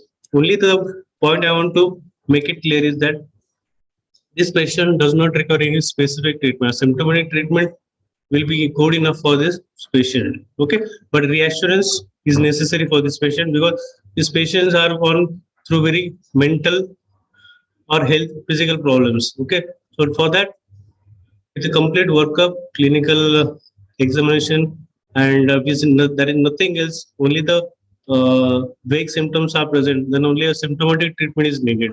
Otherwise, when there is fever or breathlessness or desaturation, in that cases you need to investigate this patient thoroughly and should treat the patient. Post-COVID There was an Italian study. 143 patients were assessed for a mean period of 60 days after the first symptoms. So 18% were patients were completely free of any COVID-19 related symptoms. 32 had one or two symptoms. 55 had three or more symptoms. Fatigue was seen in 53 patients, dyspnea in 43 patients, 43% of patients, joint pain 27%, chest pain 21%, and 44% has worsened quality of life. There was also one study in United States where one third of our 1,600 hospitalized patients had persistent symptoms. One fifth reported new or worsening symptoms. Most common symptoms were shortness of breath, chest climbing in 25% patient, shortness of breath in 17%, cough in 15%, loss of taste or smell in 13%. All these symptoms does not require any treatment, any specific treatment to this patient. Only symptomatic treatment was needed in this patient. Almost 70-80% people needed symptomatic treatment. Reassurance.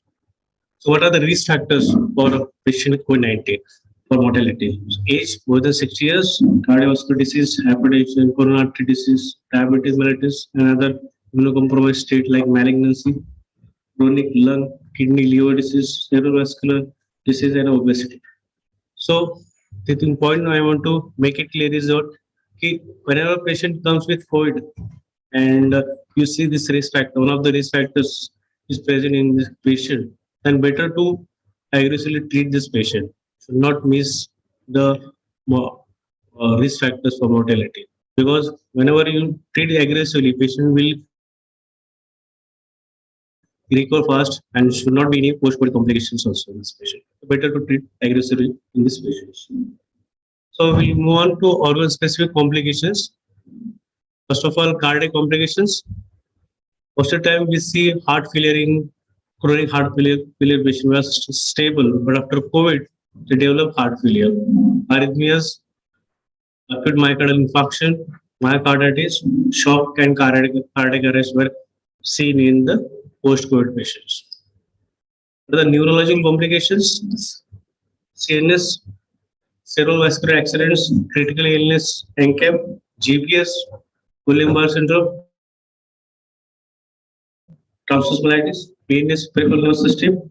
You see hypoplasia, hypospace, loss of taste and loss of smell, and neuralgia. These all cardiac and neurological complications were seen. Psychiatric illness and anxiety, depression, post-traumatic stress disorder, and psychosis. So this COVID is not limited to only lung. Obviously, it involves nervous system also, central nervous system, also psychiatric, also cardiac. So we need to look for all the systems of the patient, not only the lung. So we will move on to the lung complications of COVID. So what are the complications in COVID, post-COVID of lung is fibrotic lung disease or pulmonary fibrosis, bronchiectasis, lung infection that will be bacterial or fungal infections, pulmonary hypertension, pulmonary embolism, and pneumothorax. One more thing I need to stress on it is the airway inflammation. Whenever there is any viral infection, that may be a COVID or non-COVID, there is airway inflammation in the airways of the patient. So it's common after viral infections. Okay. What are the symptoms? The state tightness is there, wheezing and cough.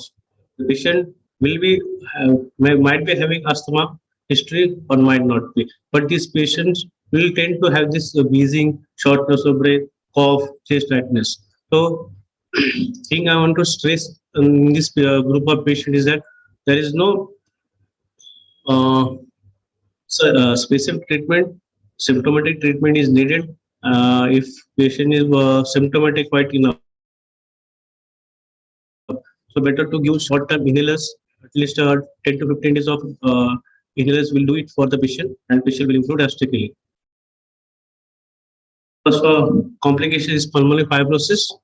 These factors for pulmonary fibrosis: age more than 65 years, severity of illness. The more the severe the illness, the more severe the pulmonary fibrosis. Extent of isostat and mechanical ventilation, smoking, and chronic alcoholism. So in this CT scan of the patient, COVID, there's a yellow arrows where we see a pulmonary fibrosis in the periphery of the lung, the ground sheet. Yeah, this pulmonary fibrosis is reversible due to COVID. Otherwise, the interstitial lung disease, which are idiopathic or were secondary to connective tissue disorders or miscellaneous, are irreversible. That tends to progress over time. So, but in COVID patients who develop pulmonary fibrosis, this fibrosis is reversible, and it's better to diagnose it by CT scan. Treatment, obviously, only the pulmonary fibrosis has a indication for steroids. There is no other thing where steroids should be given in post-COVID. Only pulmonary fibrosis, we can recommend steroid to this patient. What are the doses? Prednisolone 0.5 milligram per kg per day in a tapering dose should be given to this patient, and taper it as fast as you can. And if a antifibrotics also might be given in this patient. Pirfenidone and nintedanib are the two drugs which are given in the patient with pulmonary fibrosis. So, pirfenidone has like doses of 2,300 milligram per day. So it's quite high dose and high pill burden. So better to use nintedanib. It's same cost but less pill burden. So only 100 or 150 milligram BD can be given to this patient. And when we should start patients with pulmonary fibrosis? The steroids. Okay, steroids should be started when patient is symptomatic, breathlessness is there, heat saturation is there less than 90% of oxygen, and CT scan, pulmonary fibrosis extent. If there is a pulmonary fibrosis is involving at least 25 to 30% of the lung, then you should start the steroids. And when to stop or taper the steroids or stop the steroids, when the patient's saturation improves more than 94 and 95%, then you can stop the steroids. Second complication is pulmonary embolism. Incidence of P in COVID-19 is between 23 to 30%. One of the mechanism of pulmonary embolism is hypercoagulability and thrombotic microangiopathy. When to suspect P in a COVID patient, there is a rapid worsening of the COVID patient.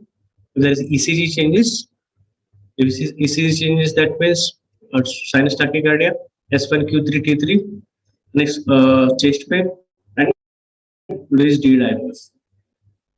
So risk factors for thrombosis is diabetes, hypertension, coronary artery disease, cancer, obesity, old age, very high D dimer, and fibrinogen level. So this is a CTPA, CT pulmonary angiography of a patient with COVID.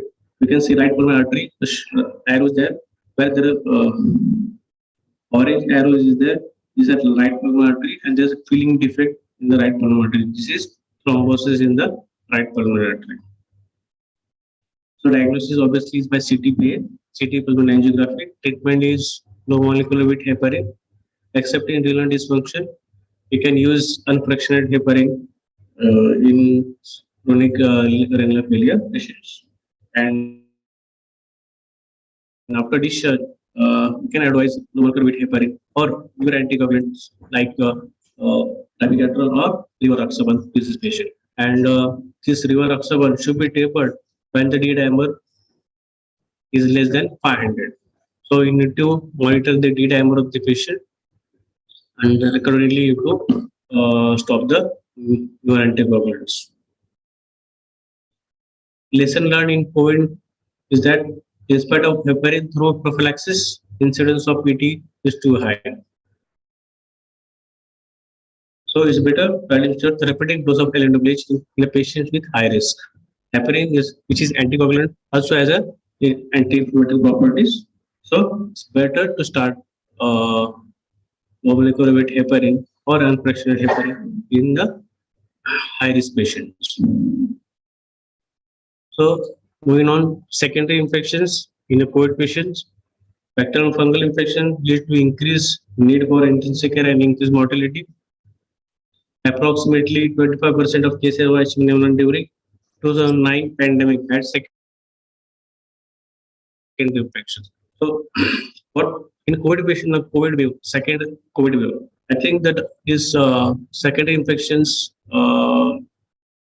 patients were like quite in a high, huge numbers, and comparing with the H1N1 pandemic in 2009, these numbers are huge. That may be 30% or something, 35%, because of long, huge amount of steroids which are used in this patient for second wave, and the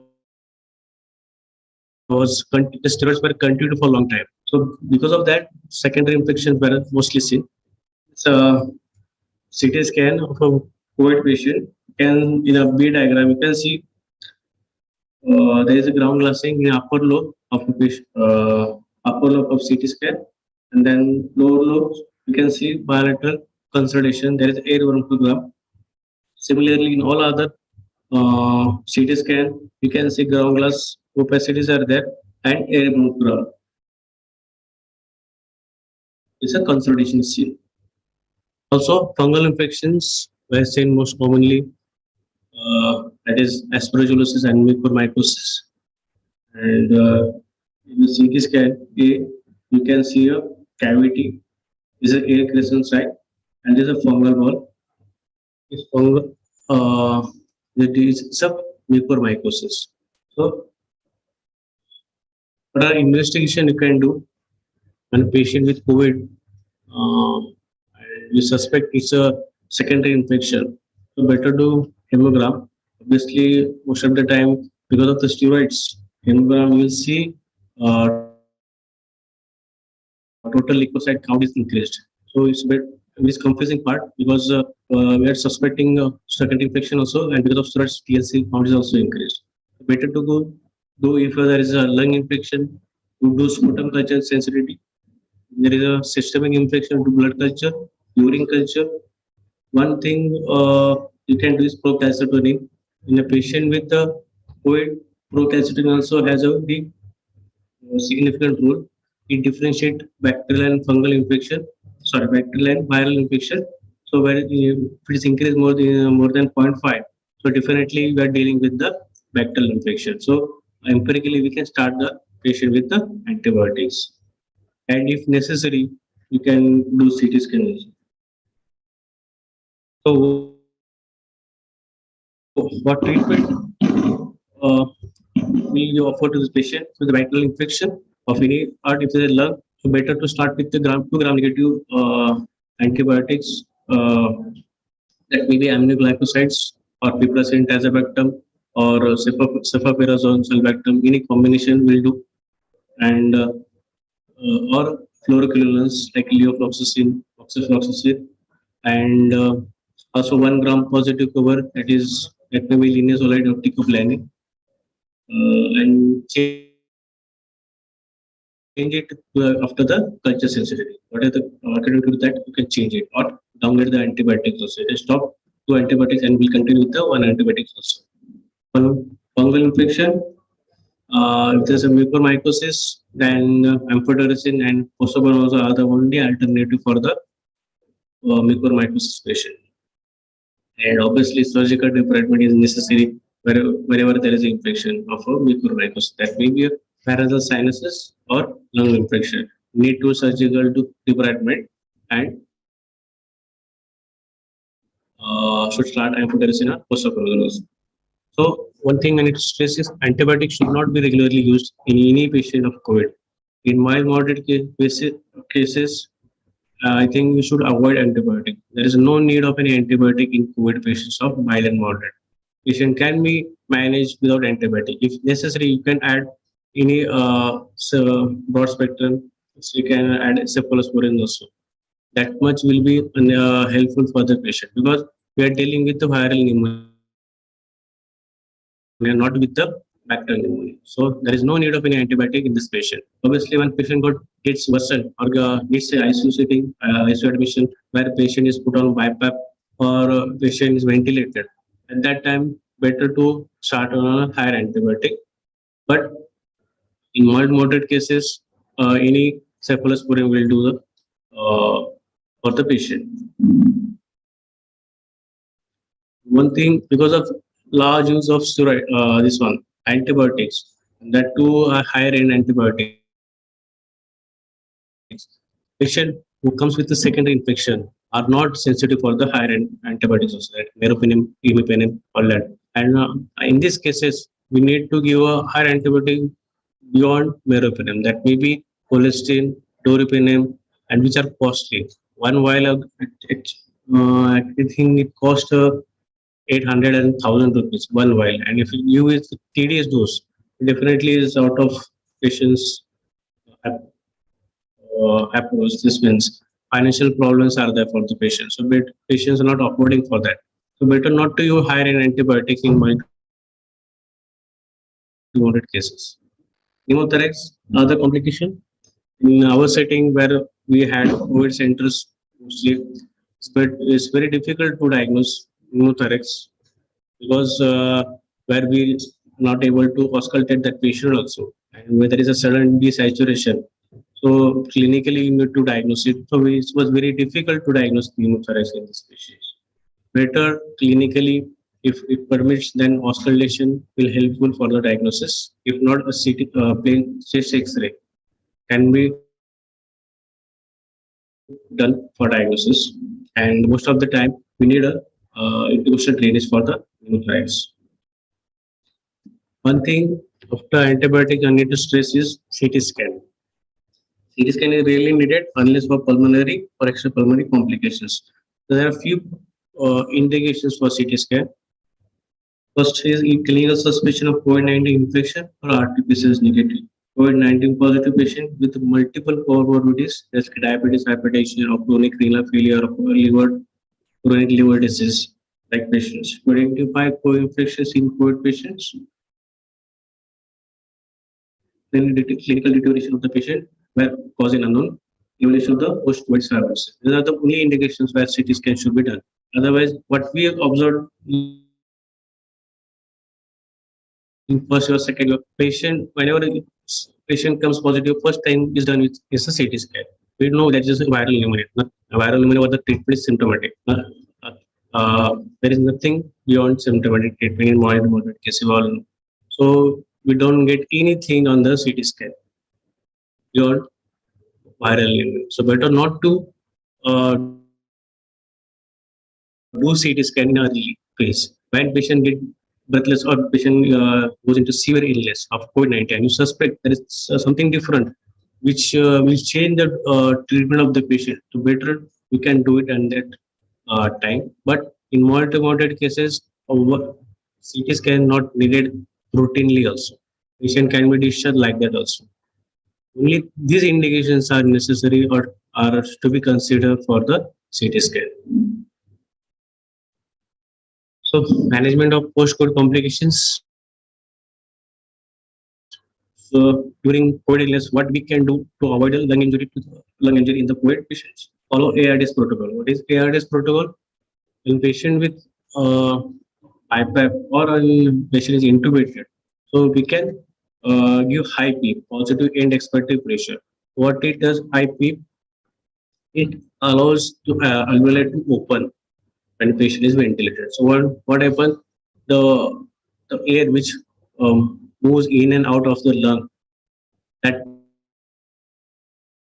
will not damage the alveoli. If alveoli each and every time of inspiration experience open and close, it will damage the alveoli. So when it remains open, that the damage to the alveoli will be less. So high PEEP will keep the alveoli open. So it helps to improve the patient also. Low tidal volume. If low tidal volume is 6 ml per kg is the least tidal volume we can do to this patient, 6 ml per kg. Okay. On that ground, what happens if what happens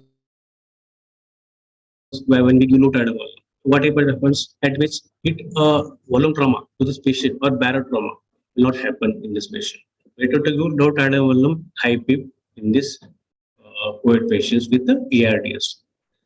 Avoid a controlled BSL of diabetic and pre-diabetic patients. Obviously, target BSL should be less than 180 milligram per deciliter. We all know the complications, that is secondary infections and fungal infections. Non-pharmacological rehab, pulmonary,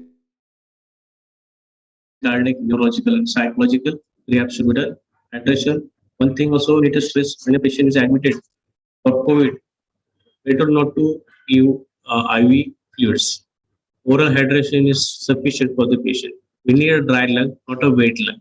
If you give IV fluids, patient will go in a overload, which is not good for a patient for COVID. Better to avoid IV fluids, give oral hydration as much as possible. Thromboprophylaxis, obviously, in a patient with high risk of thrombosis, better to do thromboprophylaxis. Antibiotics, obviously, if indicated, then only give antibiotics.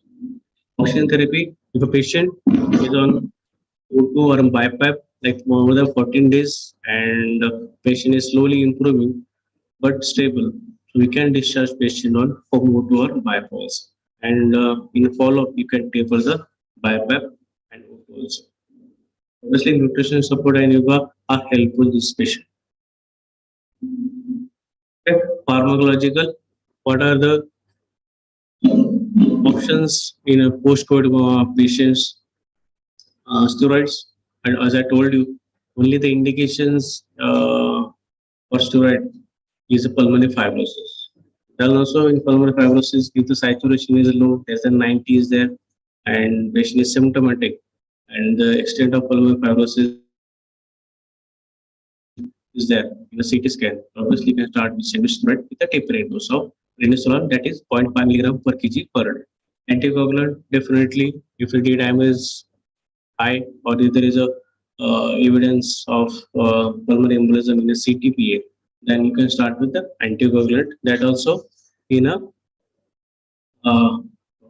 you should follow up with the D-dimer of this patient. If the D-dimer is less than 500, then you can stop the anticoagulants. And anticoagulants also only in the pulmonary fibrosis. But and the other complications which are seen in neurological CNS or in the cardiac that may be treated accurately. This is acute myocardial infarction. Definitely, there is a protocol for that, and patient should be treated with that. This is a heart failure. Obviously, diuretics plays a major role in that patient and should be treated like that. So, take home message: the multi-organ sequelae of COVID-19 beyond the acute infection need to be appreciated. So we should be dealing with only the lung in a COVID patient. Obviously, there is a multi-organ sequelae, so we need to address all the conditions of that may be seen as that may serious also. Health professionals should recognize, document, and manage ongoing or new symptoms as well as follow up organ-specific complications that develop during COVID illness, and care of the patient does not end at the time of discharge. Okay. It needs interdisciplinary cooperation for the comprehensive care of this patient. Thank you.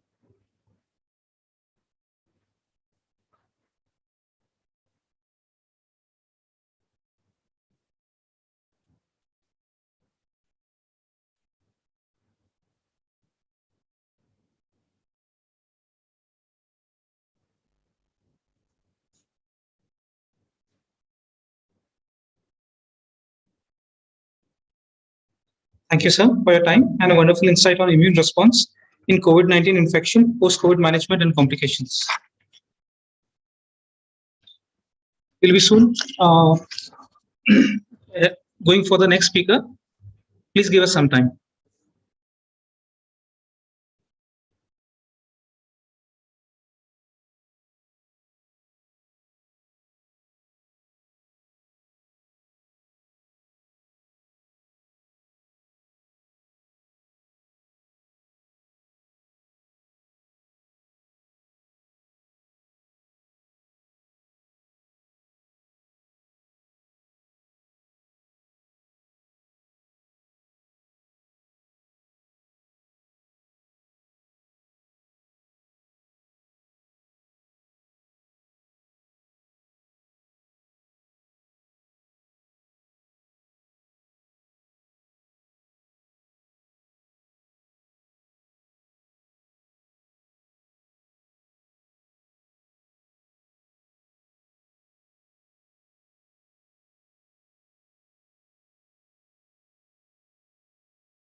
Next, we have Dr. Manoj Wagmare, sir, Assistant Professor in the Department of Respiratory Medicine of Dr. Vittal Rao Vikhe Patil Foundation's Medical College and Hospital, Ahmednagar, talking about laboratory diagnosis and treatment protocols of COVID-19.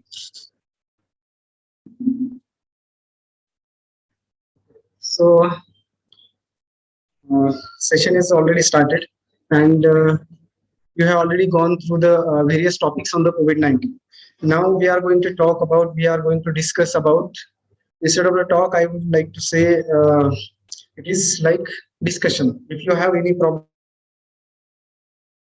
at the when our session will over, you can ask.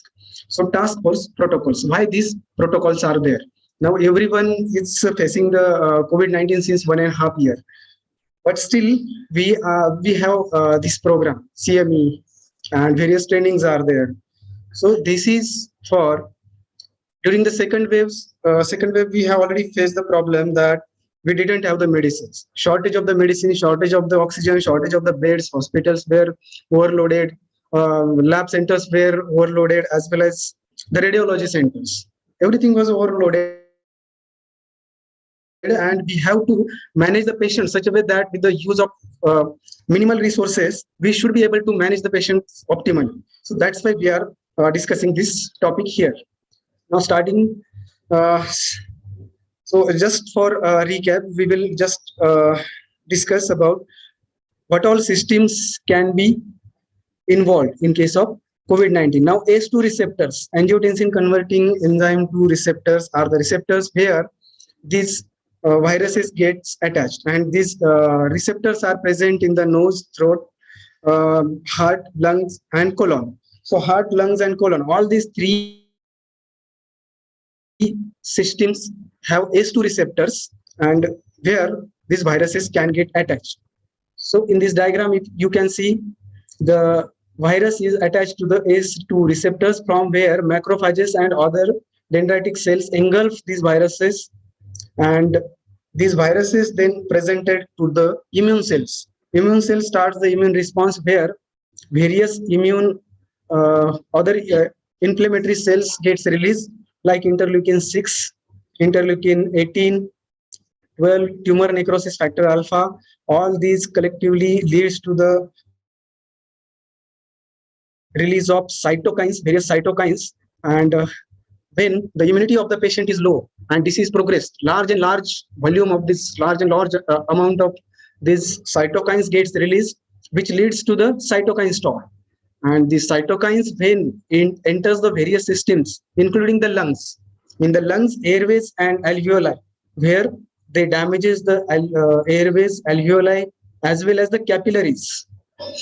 And when these capillaries gets damaged, there is a leakage of the fluid from these capillaries. Leakage of the fluid leads to the formation of thin film of the fluid around the alveoli. So, for example, this is alveolar sac in which there are alveoli. When fluid is there, the oxygen cannot pass through the alveoli to the capillaries, and that's why the oxygen saturation drops. Over and above, one more thing happens due to inflammation, hyperinflammatory state. The microvascular and macrovascular thrombosis is there. This thrombus leads to the decreased blood flow. So in these capillaries, this blood supply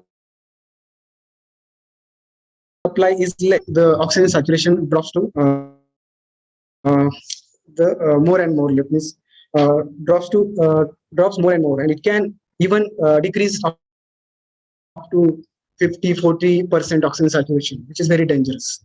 So cytokine storm. So now consider the case definition of the COVID-19. Now case definition is, it is like we have a test, antigen test, RT-PCR test, and CBNet test. If antigen is available, do it first. If it is positive, patient is a positive. You need not reconfirm with the RT-PCR test. Antigen is false positivity of the antigen test is very low. That means if test is positive, patient is a positive for COVID-19, you can directly categorize the patient as a mild, moderate, and severe, and directly start the treatment. So you need not proceed to the RT-PCR. If antigen is negative, but still patient have a symptoms, fever is there.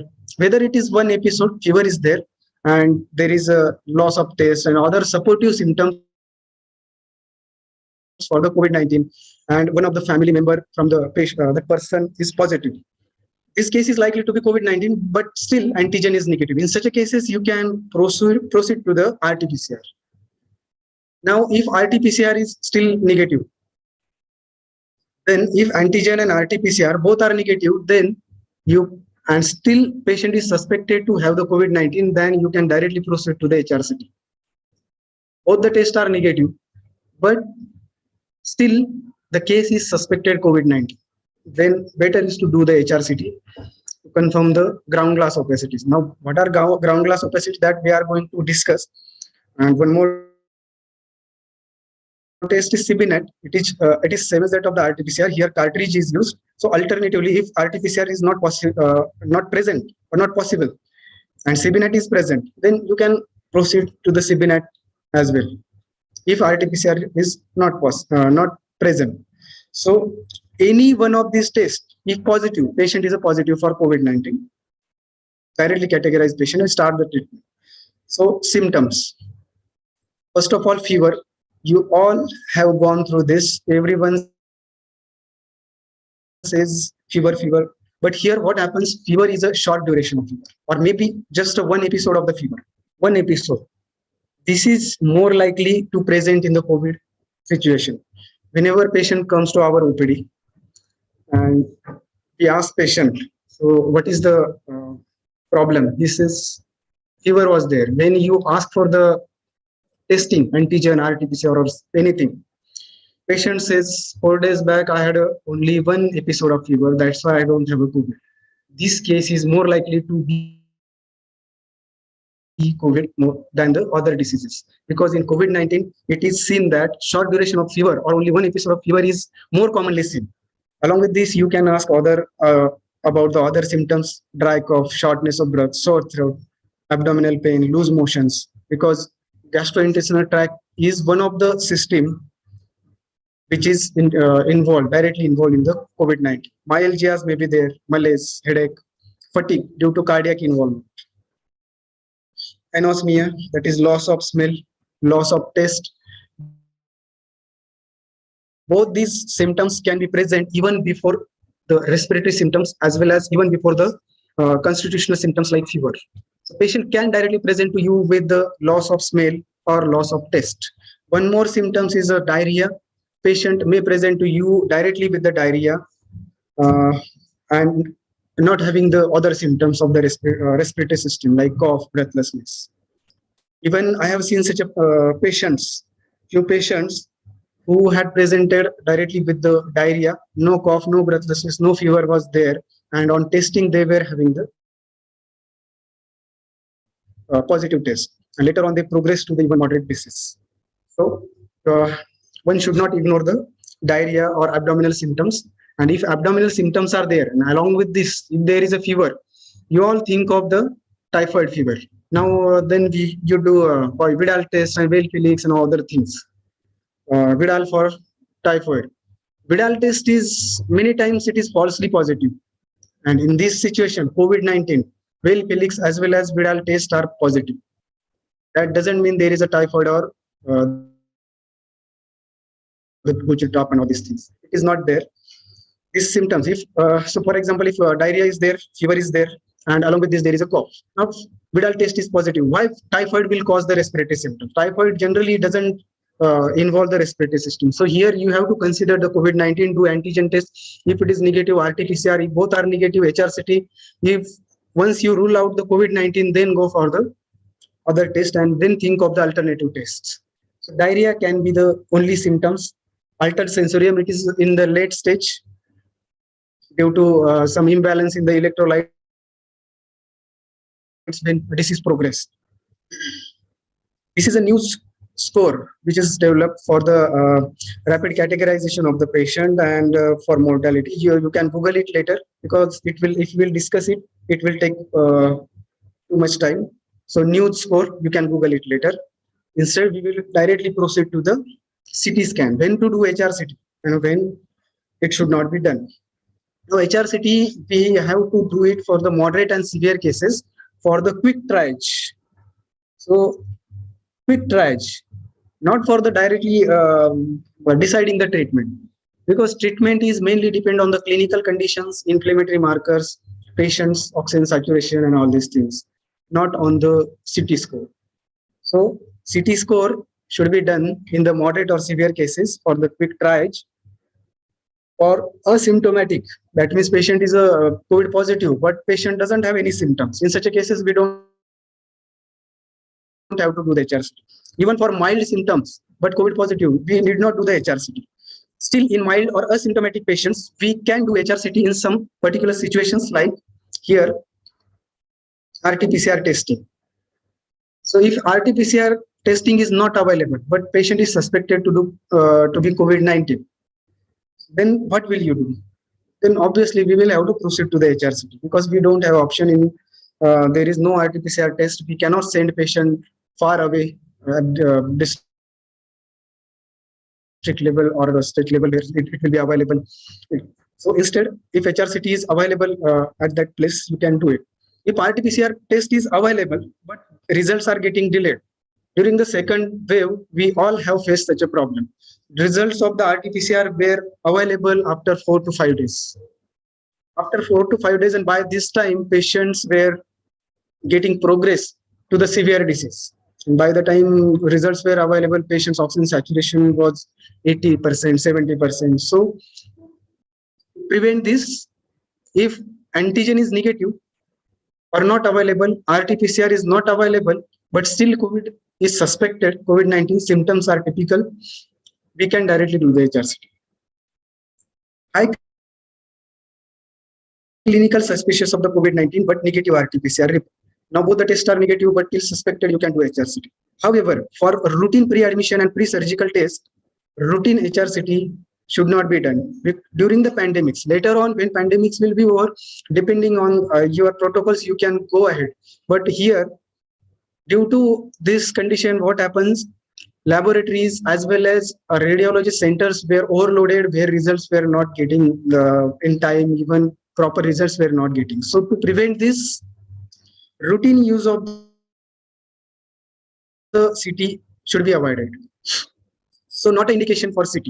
Not, it should not be done before the 5 days unless warranted. Unless warranted means whatever we discuss. Antigen RT-PCR is negative, but COVID-19 suspected, HRCT can be done in before the 5 days as well. But if both the tests are available, why are you going for the HRCT? Avoiding RT-PCR. RT-PCR is available, but still you are avoiding and directly doing the HRCT.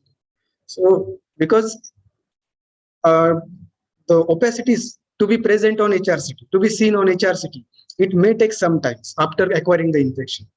Initial stages tests are generally positive, and when pneumonia occurs, it takes 8 to 9 days after infection. After acquiring the infection, it takes 8 to 9 days to develop the opacities in lungs. So if before that, if you will do the HRCT, it will be normal. And then if HRCT is normal, you will say there is no COVID-19, and you will send patient home, and back in the background disease will get progress. So to avoid this, please do the antigen RT-PCR, whatever available. If both are negative or not available, and still patient is suspected to be COVID-19, then go for the HRCT. For routine evaluation, we don't have to do the HRCT. Cough is not an indication for the HRCT, because cough can increase due to other reasons. Like in rainy seasons, you can consider, you can think of the allergic conditions. Allergic conditions are very common in these rainy seasons, and which may lead to the cough, like rhinitis. So if the patient is a mild case, oxygen saturation is normal, inflammatory markers are low, you need not go for the HRCT. And on starting the treatment, if patient is improving, patient has improved, fever has gone, patient is taking diet properly, no breathlessness is there, inflammatory markers have decreased, and cough has increased, that means there is something else which is causing the cough, that you will have to find out, and then you have to treat. So cough is not indication for the CT. Routine pre-admission or pre-surgical evaluation, when RT-PCR testing is available, go for the RT-PCR instead of the HRCT. patients or patients relatives may ask you for the HRCT. So you can counsel them. This is a mild case. Here, even if you do HRCT and it will show some score, it doesn't change the treatment. So why are you wasting the money? Routine evaluation as a part of routine protocol, we should not go for the HRCT. And for follow-up, to check the status of the lungs. For follow-up means it may be a non-COVID,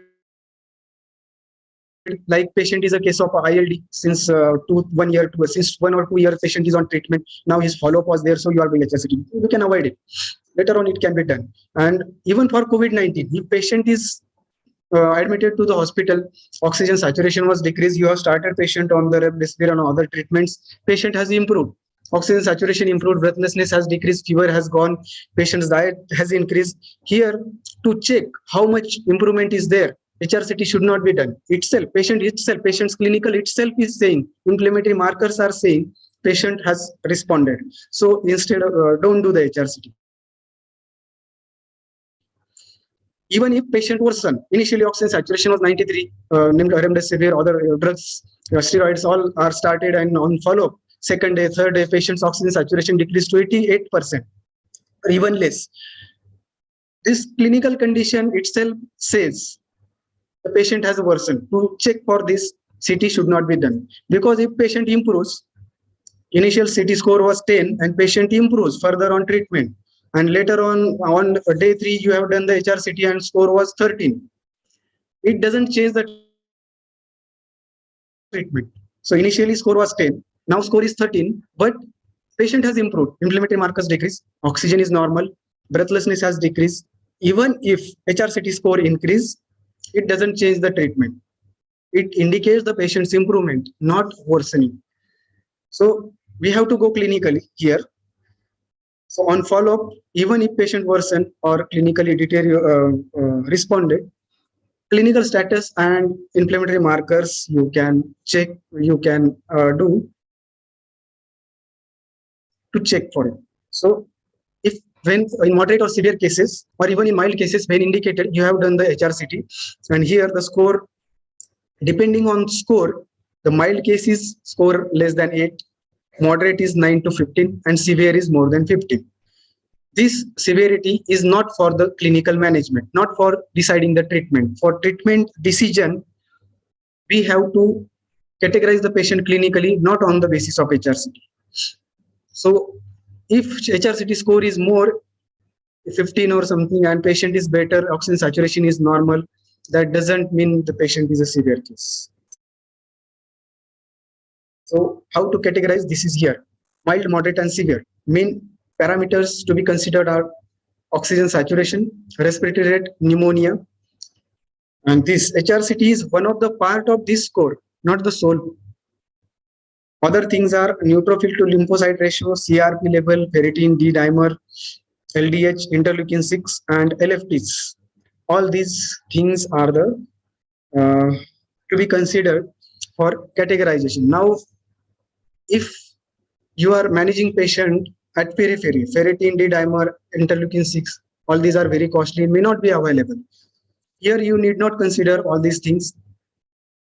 Just these things, mild. For mild, oxygen saturation more than 94%, mild case. 90 to 94%, moderate case. Severe case, less than 90% of the oxygen saturation. So on the basis of oxygen saturation, resting oxygen saturation, you can directly categorize the patient as a mild, moderate, and severe. Apart from this, respiratory rate can be calculated bedside, so that can be then considered. Other things, whether available or not available. If available, you can consider. If not available, on the basis of oxygen saturation, categorize the patient and directly start the treatment. Now, mild, moderate, severe, we have categorized. More than 94% mild, 90 to 94% oxygen saturation moderate, and less than 90%, it is a severe case. Now, in the if you are talking about the mild case, that is oxygen saturation more than 94%, you can further group them as a group A, group B, and group C. Group A is oxygen saturation normal, that is more than 94%, but there are no symptoms at all. No cough, no breathlessness, no fever, nothing is there. So such a patient is a group A. Group B, fever, cough, breathlessness, mild symptoms may be there. And with these symptoms, these comorbidities should not be there. Obesity, age more than 60, diabetes, hypertension, COPD, immunocompromised state, immunosuppressive drugs, or CKD. These comorbidities should not be there. If patient have a symptoms but no comorbidities, group B. Still, oxygen saturation is normal. So group C, again, oxygen saturation is normal. That is, we are talking about the mild cases. Group A, group B, group C. That means oxygen saturation is normal. That is more than 94. And here, patient have one or more comorbidities. In group C, depending on these groups, we can categorize, do the categorization of the treatment. So mild patients, we have group A, group B, group C. Moderate group, just consider oxygen saturation. 90 to 94% oxygen saturation, and on room air, this is a group moderate patient. And then we have a severe case where oxygen saturation is less than 90%. This is the severe case where there will be ARDS, septic shock, or MODS, that is multi-organ dysfunction syndrome. So all these needs to be treated in the ICUs. So this requires ICU management. So all these are the comorbidities to be considered. Age more than 60 years should be considered as a comorbidity. Even if oxygen saturation is normal and symptoms are less, but patient is a more than 60 years, consider patient as a comorbid condition. Depending on the group C, you should categorize and treat the patient. Apart from this, COPD, chronic kidney disease, bronchial asthma, chronic liver disease, coronary artery disease, diabetes, transplantation, hypothyroidism, epilepsy. Patient is a case of rheumatoid arthritis and on azathioprine. That we generally forget about. When patient comes to our OPD, we forget to take this history. Patient simply says, I have arthritis, and we don't consider that patient will be on these immunosuppressive drugs. These are the comorbid conditions. Heart failure, active cancer, morbid, called the super obese patients. These are very difficult to treat. Once they progress, they are very difficult to save. So treat them properly since beginning, so that you will have the better results for the obese patients as well, because these patients have obesity hypoventilation syndrome or OSA along with the obesity. So after that, now we have to treat the patient. Before treatment, we will just discuss the stages. Stage 1, when patient acquires the infection, viral load is very high because virus is multiplication of the virus is very fast. So in this initial stage, the viral load is very high. In between, when virus starts invading the lungs, the viral load starts decreasing and inflammation starts increasing. And when, even if with this stage, patient's immunity is not good and patient is not treated, patient can proceed to the severe stage where there is no virus. See, this virus has already disappeared. Now, in the stage 3, only hyperinflammation is there, and no virus, and that's why we have to treat patients accordingly. If we give the antivirals during the stage 1 or stage 2, they accelerate disease.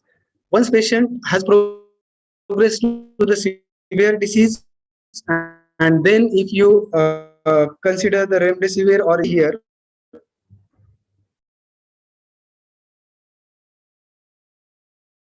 there is no virus in the severe, but its effect is very less because there is no virus to kill. Remdesivir and favipiravir are antivirals. If there is a virus, they will act against them in the stage 1 and stage 2. Stage 3, only hyperinflammation is there, for which we require the supportive treatment with the anti-inflammatory drugs. So now start the treatment. Mild case, 4%. Group A, no symptoms. Here, only basic investigations can be done. CBC, LFT, RFT, RBS, CCG. And you can give the vitamin C, zinc, vitamin D as a single dose. Group B, symptoms are there, mild symptoms are there, but the oxygen saturation is normal. Here, favipiravir can be started 1800 milligram BD on day 1, then 800 milligram BD for 6 days. Antipyretics, antitussives, and nutritional supplement is very important. Please counsel the patient about the nutrition. Have a heavy diet. Otherwise, despite giving the medicines, patient may progress because diet is equally important as that of the medicines. Appropriate rehydration. If patient is taking orally, counsel patient to take oral fluids. Group C. Still oxygen saturation is normal. For group C means mild group C, oxygen saturation is normal, but now there are comorbidities. It may be diabetes or it may be morbid obesity or hypertension or whatever. Here we have to increase the level of investigations. Apart from the basic investigations, serum ferritin, D-dimer, CRP, ESR, LDH, if available, ABG can be done. And for treatment, favipiravir, whatever dose we considered, 1800 milligram BD for day 1, and then 800 milligram BD for 6 days. And this favipiravir can be extended till the 14 days. If patients are not fully recovered within the 7 days, if symptoms are partially recovered, then we can extend the treatment with the favipiravir till the 14 days. Apart from favipiravir, because here there are comorbidities, these patients are prone for the thrombosis. Here, LMWH, low molecular weight heparin in a dose of 40 milligrams subcutaneous OD for 5 days can be considered. Apart from antiviral and anticoagulation, we need antibiotics because of the low immunity. Here we need there are chances of superadded bacterial infection. So to prevent this, you can add the antibiotics, so augmentin, even levofloxacin can be added, or cephalosporin like ceftriaxone that can be added. So here, group A and group B, you can send home for the home isolation, and group C, preferably admit this group because they have comorbidities and they are prone to progress to the severe disease. So preferably admit group C. But if the situation like second wave will be there and there is a shortage of the medicines as well as oxygen or oxygen beds and even shortage of other drugs, then beds shortage, then you can send even this patient home for home isolation. Counsel them to purchase the oxygen probe, that is pulse oximeter, and make them check the oxygen saturation at least 3 times. It should be done more frequently than that for these patients, but if not possible, at least 3 times. And you have to tell them if oxygen saturation at any time, if oxygen saturation is less than 94%, please visit the OPD. So group A, mild patients, group A, group B, and group C, we have discussed. Moderate means oxygen saturation between 90 to 94%. So oxygen saturation on room air is 90 to 94%, which is a moderate case. And these moderate cases, we will hospitalize preferably. Here, remdesivir can be started in the dose of 200 milligram OD on day 1. Then from day 2 or next 4 days, you can give 400 milligram OD. So total duration is 5 days. Alternatively, if remdesivir is not available, like in second wave, we have faced such a problem. There was a very shortage of remdesivir was there. And in such a cases, then you can consider the favipiravir. In the same doses, 1800 milligram BD on day 1, and then 800 milligram BD for next 7 to 14 days till the patient will respond. So at many centers we have come across within 7 days they are discontinuing the favipiravir, despite patients are not fully recovered. You can consider favipiravir till the 14 days. After 14 days, it is not useful actually. So that's why if partially recovered, you can continue favipiravir till the 14 days. Apart from the favipiravir, low molecular weight heparin, 40 milligram subcutaneous OD per day can be considered as anticoagulation. Then methylprednisolone 0.5 to 1 milligram per kilogram per day for 3 days. If within 3 days patient is not improved, you can extend till the 5 to you can extend it for more than 5 days. So dose maximum which can be given is a 2 milligram per kilogram per day. 0.5 to 1 milligram for general cases, but maximum dose that can be acceptable is the 2 milligram per kilogram. So for example, if patient weighs the 50 kg, so maximum dose is 100 milligram. 100 milligrams 50 mg BD you can give. If 60 kg person, at least 60 milligram BD, that means total 120 milligram is acceptable. Beyond that, dose of the steroid like 500 milligram and 1000 milligram is not acceptable at all. It is not indicated, not studied, and it should not be used. Instead of benefit, it will harm the patient, like mucormycosis. Though everyone means all of these are saying there is a different mechanism for the mucormycosis, but favorable conditions for this mucormycosis are being created by you, by us. Not cleaning the bottles, that for humidifier bottles of the oxygen, ventilators, furnitures, and then steroids. Steroids causes decreased immunity. So if you give steroids in the proper doses, then it is beneficial, always beneficial, but not in the high doses. So prevent the high doses of the steroids. Apart from this, then antibiotics, it may be amoxiclav, that is augmentin, ceftriaxone or levofloxacin can be used. So here, moderate cases we will handle like this. And along with these drugs, obviously if oxygen saturation is less and patient is breathless, you will give the oxygen supplementation, multivitamins, vitamin C along with this diet supplement. Please consider the diet. If patient cannot take orally, because here there is a loss of taste, loss of appetite, both these leads to the decreased diet, and decreased diet means decreased immunity. Decreased immunity means progression of the disease to the severe. Please counsel the patient about having the diet. All these conditions, supportive treatments also are equally important as that of the medicines. Severe cases includes the ARDS, septic shock, AKI, myocarditis, multi-organ dysfunction syndrome. So these cases we will have to treat in the ICUs. So clinical and lab monitoring according to the task force protocols. For mild cases, if you are generally A and B group, we are doing the home isolation. So you can call patients if they are living nearby your OPD. You can call patients every day or every alternate day, so that you can check the heart rate and blood pressure. Preferably make them purchase the pulse oximeter and check the oxygen saturation too early, if not possible, at least 3 times a day, morning, afternoon, evening. And you have to tell them at any point if oxygen saturation is less than 94%, you will have to visit the OPD, because we will need further treatment.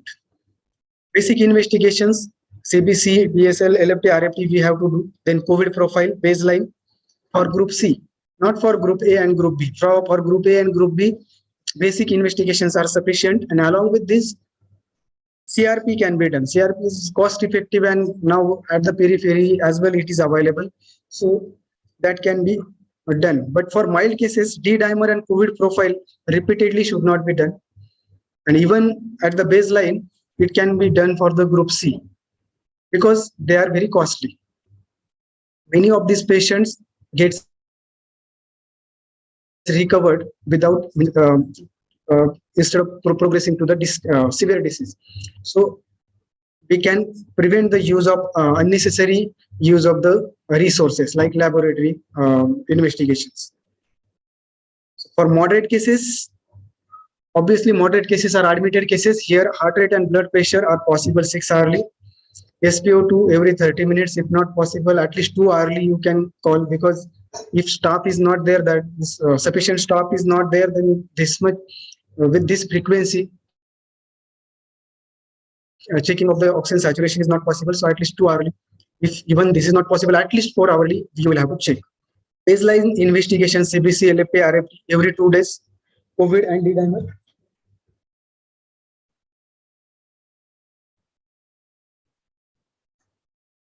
COVID profile and D-dimer every 3 days. ECG every 2 days and chest X-ray if required. Severe cases, now monitor will be attached. So continuous monitoring of these patients is possible, and COVID profile as well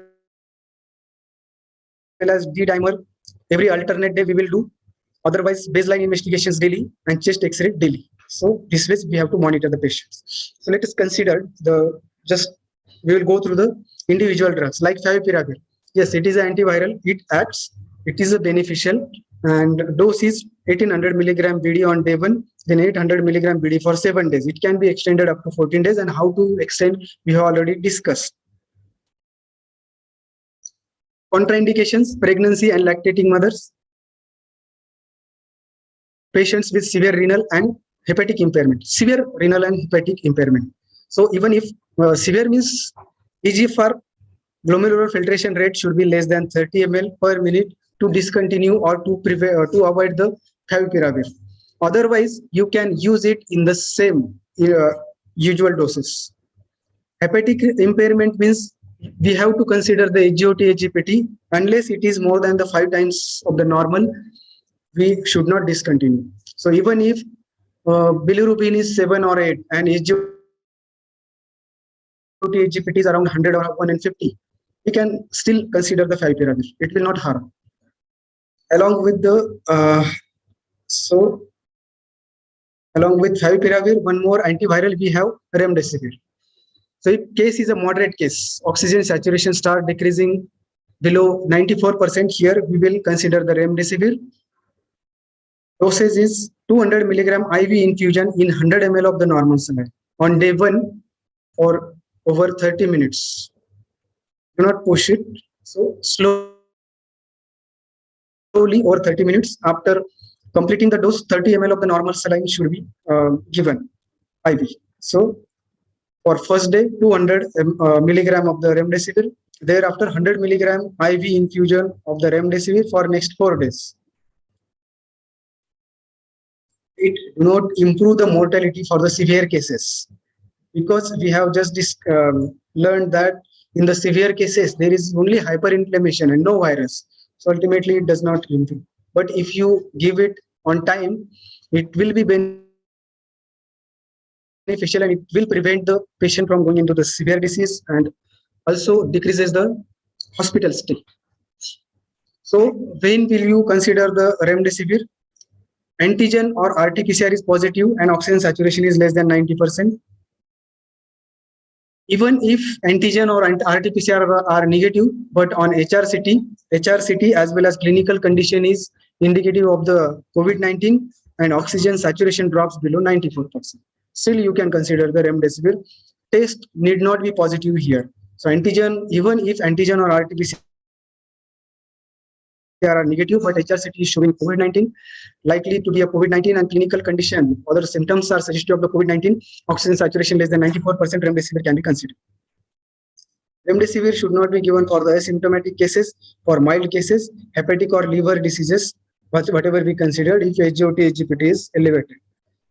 For mild cases as well, we can consider the remdesivir if there is a uncontrolled diabetes along with the mild disease. Oxygen saturation is normal, but uncontrolled diabetes or ketosis is there. Persistent fever for 3 days, even after starting the favipiravir, and for even after the 3 days of the starting of favipiravir, fever is continuous. Then you can consider the remdesivir. Obesity, obstructive sleep apnea syndrome. Here again, we can consider reappearance of the fever. Initially, fever decreased, remdesivir. So with that, we have to give the remdesivir. Contraindication: AST/ALT, that is HGOT-HGPT, more than 5 times of the upper limit. Severe renal impairment less than GFR is less than 30 ml per minute. Pregnancy and lactating females, contraindication. Children below 12 years, contraindication. Hydroxychloroquine should not be considered along with the remdesivir. So please avoid the hydroxychloroquine along with the remdesivir. Steroid is preferable dexamethasone because it is a longer acting. 6 milligram OD IV or per orally we can give. If pregnancy, prednisolone is preferable instead of the dexamethasone. IV MPS, that is methylprednisolone, 0.5 to 1 milligram per kilogram for 3 days. Even if after this there is no improvement, then you can extend the use of steroids. Maximum dose that can be given is the 2 milligram per kilogram according to the ICMR guidelines.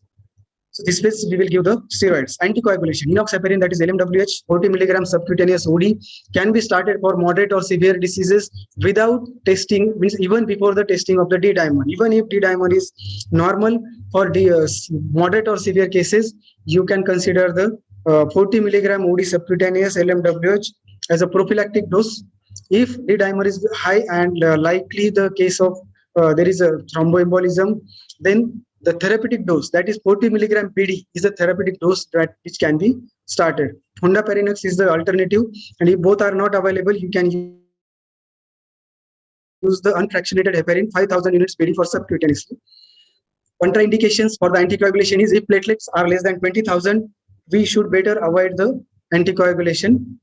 Relative indication, contraindication is the platelet less than 50,000. But along with this, if there are a brain metastasis, recent trauma, abdominal surgery, or bleeding conditions like genitourinary bleeding or gastrointestinal bleeding is there, or severe hypertension, systemic blood pressure more than 200. In such a cases, if platelets are between the 20 to 50,000, you should avoid the use of anticoagulants. But if such a conditions are not there, and even if platelets are 40,000, you can consider the LMWH. Regarding the antibiotics, augmentin, levofloxacin, and even cephalosporin can be used for the moderate cases. In severe cases, depending on the organisms, meropenem, piptaz, or vancomycin can be used. Amphotericin, oriconazole, posaconazole are the fungal antifungals. So the routine use is not recommended, but during the mucormycosis session, all these things will be covered. Tocilizumab, yes, tocilizumab is also, if given properly and when it is indicated, it is useful.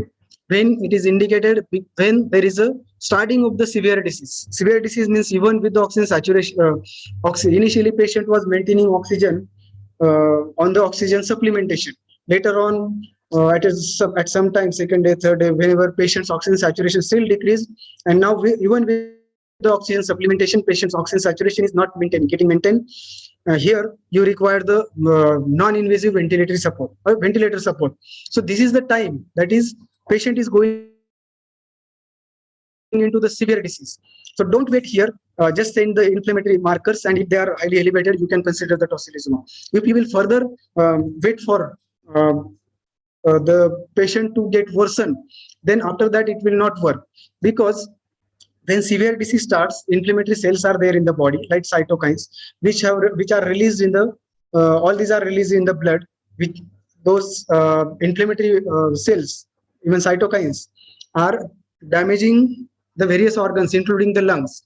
Now, if you will wait for 2-3 days to make them damage, severe and severe damage, later on give the tocilizumab, it will not use. It will not be useful. It will not work. Before more and more damage means when the severe disease starts, within 24 to 48 hours, if you will provide the tocilizumab, it will be beneficial. So it is antibody against interleukin-6 receptors.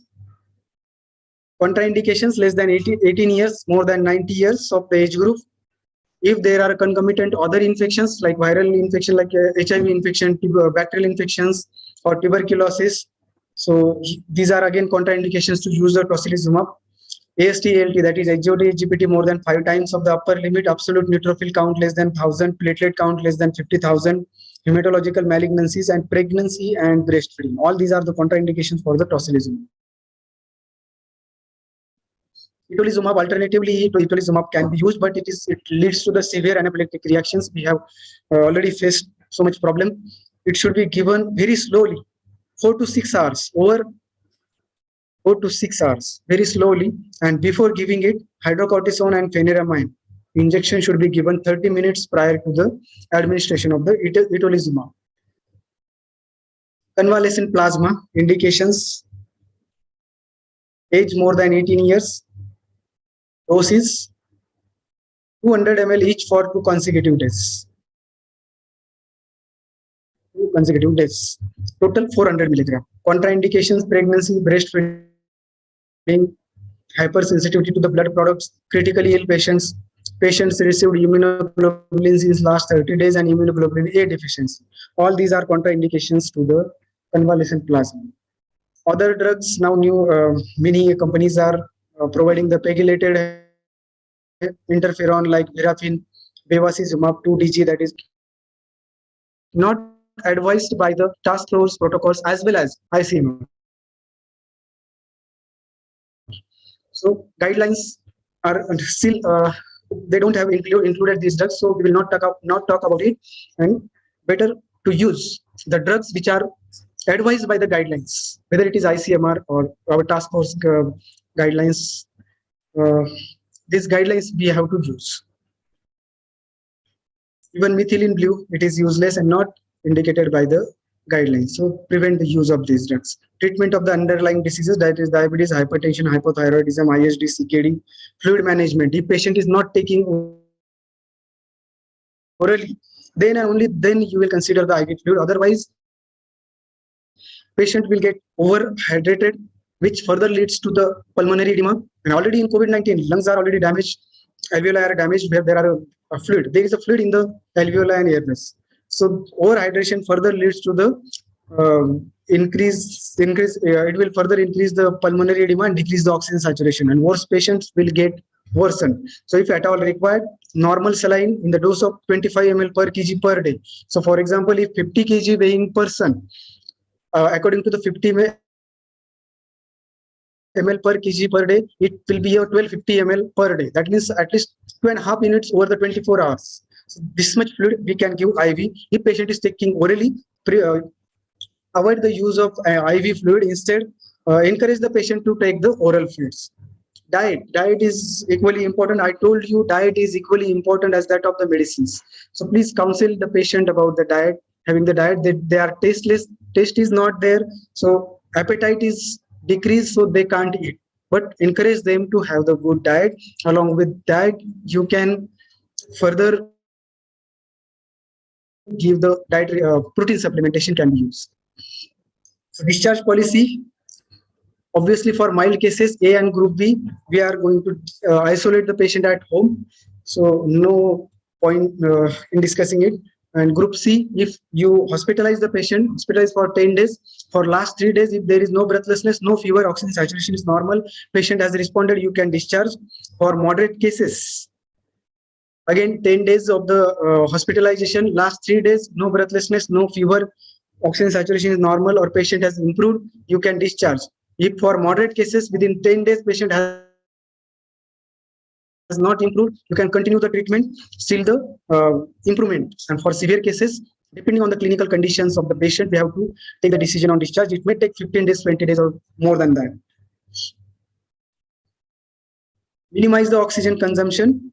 Target oxygen saturation should be 93 to 95%. If patient has come to you mild, moderate case, or even severe case, and oxygen saturation with, so you have given the 1 liter, you have started 1 liter of the oxygen supplementation, whether through the nasal cannula or face mask, and patient is maintaining the oxygen saturation of 94%, no breathlessness, it is sufficient. Don't increase the oxygen supplementation to the 5 liter, 7 liters, so that oxygen saturation will be 97. 93 to 95% oxygen saturation of the patients with the minimal oxygen flow. Minimal, it may be 1 liter or 2 liter. So it may be 4 liter, 5 liter, where patient oxygen saturation will be between the 93 to 94, 95%, it is sufficient. If at all patient require the high flow oxygen machines, don't use them. Instead, refer patient to the tertiary care center, or if you have a BiPAP or CPAP, you can use it to minimize the use of oxygen. Apart from this, to minimize the oxygen consumption, you can use this CAR protocol, that is COVID repositioning or proning protocol. For initial 2 hours, you can make patient prone. Then for next 2 hours, right lateral position, then sitting position for 2 hours, then left lateral position for 2 hours, then again prone position. This what happens with this when patient is a prone patient. When patient is in a supine position, the lowermost alveoli gets filled with the fluid. Now they are not getting ventilated. So when you make the patient prone, the anterior alveoli are on the dependent position, which are filled with the fluid. And now initially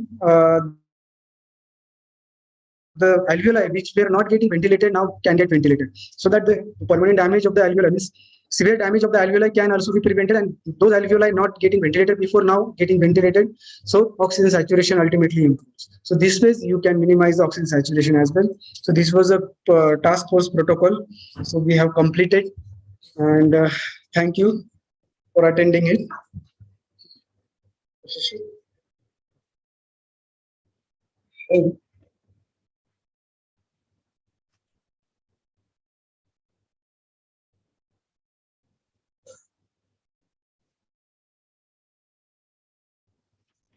Thank you, sir, for gracing us with your time and for an insightful talk on double diagnosis and treatment protocols of COVID-19.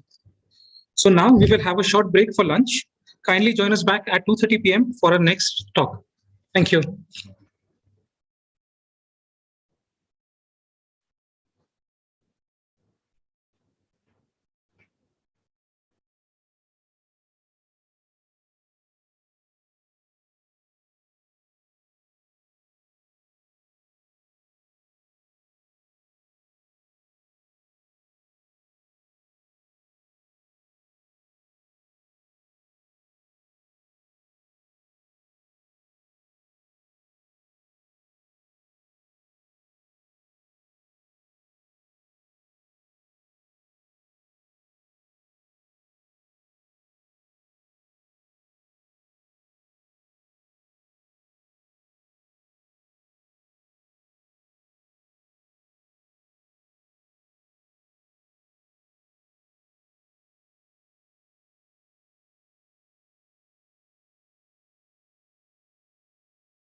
Good afternoon to all. We'll be starting off with our afternoon session of this COVID-19 program. Okay. Next, I, Dr. Suchita Kumar, Assistant Professor from the Department of Pediatrics, will be handling the topic of COVID-19 vaccination.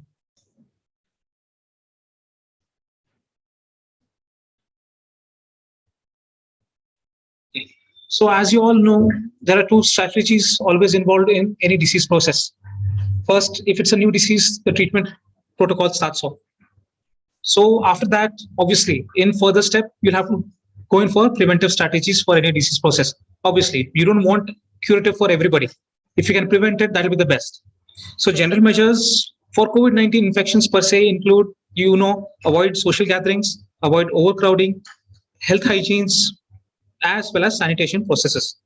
Personal protection measures which you have to handle are obviously use of masks as well as hand hygiene, and specific protection measures include vaccination. So we'll be dealing with vaccination in a little bit of detail. So the role of vaccines. As you all know, vaccines prevent diseases that can be dangerous or even deadly. They work with your body's natural defenses to safely develop protection from a disease process.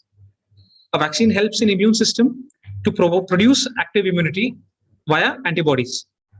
So after getting vaccinated, so you have protection from that disease. So unlike most medicines which treat or cure diseases, vaccines prevent them. So this is an important step. So how do we know if the vaccine is safe or not?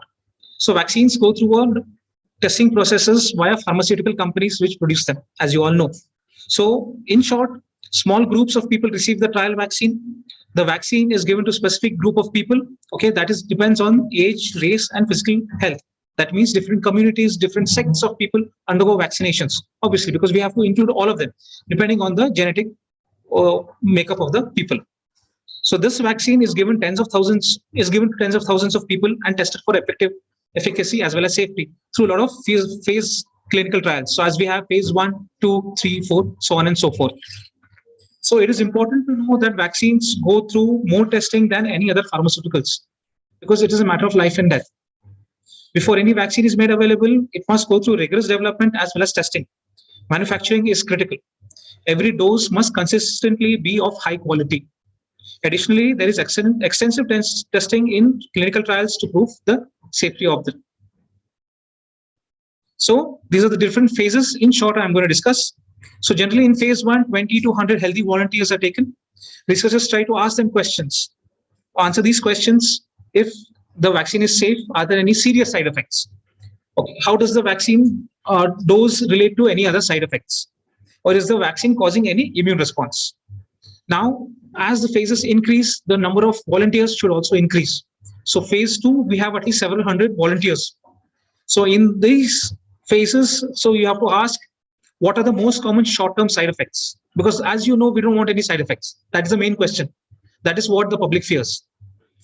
What is the body's immune response? Depending on the immune response, how is the quality of it? As you know, there are different percentages of immune response given by our body, which differs from body to body. That is there. But on average, how much will that dose give or multiple doses of that vaccine give? That is necessary. So are there any signs that the vaccine is protective? Obviously, that is needed. Then in phase 3, 1,000 plus volunteers. So how do the disease rates compare between the people who get vaccinated and those who do not get vaccinated? Okay. People have misconceptions saying that vaccines completely prevent the disease process. That is not true. I'm talking in respect of COVID-19. Yes, there are vaccines which prevent the disease process completely, which have been already tested for ages on, like your polio vaccines, like your MMR, measles, mumps, rubella vaccines. Initially, polio also had a problem. That oral polio, 3 strains used to be there, A, B, and C. That is 1, 2, 3. Type 2 used to cause vaccine-associated paralytic polio. That's why the newer ones which are come out, you see they have only 1 and 3 strain. 2, they have removed it completely. So that's what. Vaccine prevents the disease. But in case of COVID-19, it is not going to prevent the disease, but it is going to decrease the severity of the disease. So if a person has been completely vaccinated, it's not as if he's not going to get COVID vaccine infection at all. He might get the infection. Depending on so many other factors, that is comorbid conditions also might be there. But for a healthy individual, the severity decreases drastically. The person might just get a normal cold, cough, fever. That's it, which might subside after a few days. So person might have a COVID infection. We might not know. That's also there. So that's how vaccine in COVID-19 works, because we still don't know, because there are so many strains and variants coming up, and we don't know the efficacy also, because the trials are still going on for that. So in phase 4, the vaccine is approved after answering all these questions. So that means the Federal Drug Agency approves of this vaccine, and researchers but still continue to gather the data for it. That is very important, because it is not still complete. The efficacy, everything has not been proved yet, because the disease process is still going on. There are so many phases, which is going on. So you don't know if the vaccine is going to be effective or not. And you still know there are still vaccines in process going on. You have nasal vaccines going on. The Sputnik just now came out. Before we had Covishield vaccine, Sputnik has come out. So many other vaccines are still going to come out, depending on the various factors. Okay, so COVID-19 vaccination strategies, obviously, vaccination, this is very important. Of COVID-19 is voluntary. Actually, government of India says any vaccination is voluntary. It is up to you if you want to take it or not. It is not compulsory. Nobody's forcing you to take a vaccine. Okay, so it depends on you. However, it is advisable to receive the complete schedule of COVID-19 vaccine for protecting, obviously, yourself, as well as to limit the spread of this disease to the close contacts. Most importantly, your family members, friends, relatives, as well as co-workers. Okay, so how do different COVID-19 vaccines work? Okay, in short, there are different types how they are prepared. As you all know, first, a viral vector is used. That means it uses a harmless virus. This is very important. It uses a harmless virus which is altered to contain a part of COVID-19's genetic code, to which the body will react and produce antibodies. Okay, so the code, which this is important, is used is spike protein. As you know, in the microbiological aspect, Sir had mentioned about spike protein. This is the most important. Okay, because for detection also spike protein is used. For vaccination also spike protein is used. Even though antibody testing, which you do, okay, to check if the previous infection is there or not, if the person has acquired it, spike protein is used. Okay, so other method is using the RNA, that is the nucleic acid. Contains a synthetic version of the part of the COVID-19's genetic code, that is the messenger RNA. Else, you can use the whole virus itself instead of taking a part of it. That is, contains a weakened or inactivated version. Please remember this. It has to be weakened or completely inactivated. Else, that virus will cause its own infection. Okay, so it defeats the whole purpose. Then a protein subunit, which is antigenic. So it uses pieces of the COVID-19 virus, sometimes a fragment of the spike protein. Same thing, spike protein. So if you remember spike protein, you will remember everything. Okay, so in the end, these trigger an immune response. Your body reacts to it, forms antibodies against the infection. Okay, but for each vaccine, the time differs because of the different methods of preparation. So the vaccinations available in India are inactivated vaccine, which I mentioned to you earlier. That is your Covaxin. Okay, and viral vector vaccine, that is your adenovirus. Okay, in Covishield, what you have to remember is it is a recombinant replicant deficient. It uses chimpanzee adenovirus. So it uses virus vector for encoding of the spike protein. Same thing again in that Covishield vaccine. And in Covaxin, the whole virion is used. What did I mention earlier? Inactivated. So the whole virus is used, but it has been weakened or inactivated completely in this vaccine preparation. Then we have Sputnik. Sputnik is a newer vaccine which has been available. Okay, so now the COVID vaccines, the DCGI approved vaccines, Covaxin, developed by collaboration with the ICMR as well as Bharat Biotech. And the pediatric 12 to 18 years trials are still ongoing. So we still haven't had a conclusive report if they are safe in pediatric age group or not. That's why we haven't started pediatric age group vaccinations yet. Covishield Serum Institute and Sputnik has been distributed by Dr. Reddy's here. So the other vaccines which are yet to be available, Johnson & Johnson's, which will be a single dose vaccine. There are nasal vaccines in production, which say the efficacy goes up to almost 91%. Okay. So viral vectors, as you all know, these viruses are weakened. They cannot cause any disease process. Example, Sputnik. Okay, so people ask, This is a very common question you will get, either, which is better, Covaxin or Covishield? Okay, so you tell them that Covaxin, Covishield, both are good. Okay, but the thing is, it's better to take vaccination. First thing, what you have to do is remove the fear of vaccination from people. That is important. Then only you can go in for Covaxin or Covishield. If they don't want to take it in the first place, then your whole purpose is defeated. So now a little bit differences between Covishield and Covaxin. Covaxin is killed, as you all know, that is inactivated, and Covishield is genetically engineered. Both doses are 0.5 ml intramuscular. And this schedule, initially, you know that when Covishield had come into market, so they had said that 1 month gap should be there between two doses, the dose 1 and dose 2. But they found out that the efficacy, the percentage was reduced of the protection which it gives. That's why the government of India tried to increase the gap between the first and the second dose. So finally, now it has come up to 84 days. So the gap between Covishield 2 doses should be 84 days to get at least 81% efficacy, the response. But the gap for Covaxin has remained the same. That is 8 to 12 weeks, 4 to 6 weeks. So people still prefer 1 month gap. And this is important. The temperature storage should be 2 to 8 degrees, because as you know, vaccines are very liable. You have to maintain a very strict cold chain. Because if you don't maintain the cold chain, and if you think that the vaccine vial monitor is disturbed, please do not give the vaccine. So it will do more harm than good. Okay. So the vaccine details, same thing again. Yes, this is important. But even after vaccination, chances of infection are there. So individuals have to follow safety precautions even after vaccinations. So please counsel them that after vaccination, please don't stop wearing masks. Please maintain at least social distancing as well as physical distancing, and maintain hygiene, hand hygiene. Yes. Okay. So why 2 doses?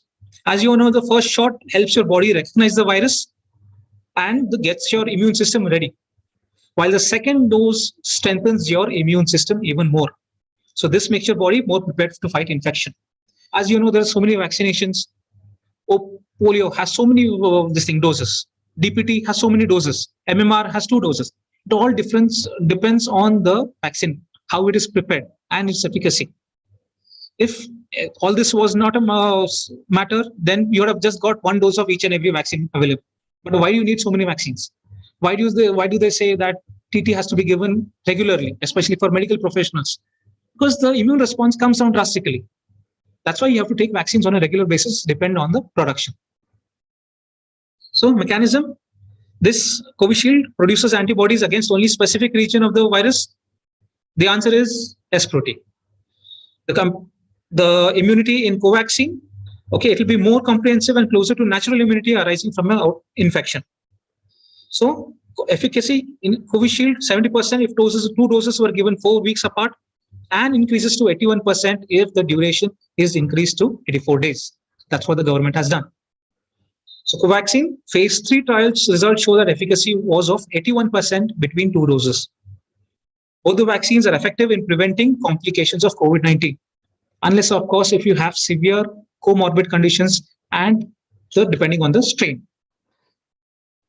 Okay, everybody must have heard of herd immunity. So it is the immunity developed in a community as a result of infection or vaccination. So like polio and measles, like oral polio vaccine, measles vaccines, they have herd immunity, very good herd immunity, which spreads among the community. It is necessary to control the spread of the disease and prevents the occurrence of epidemics.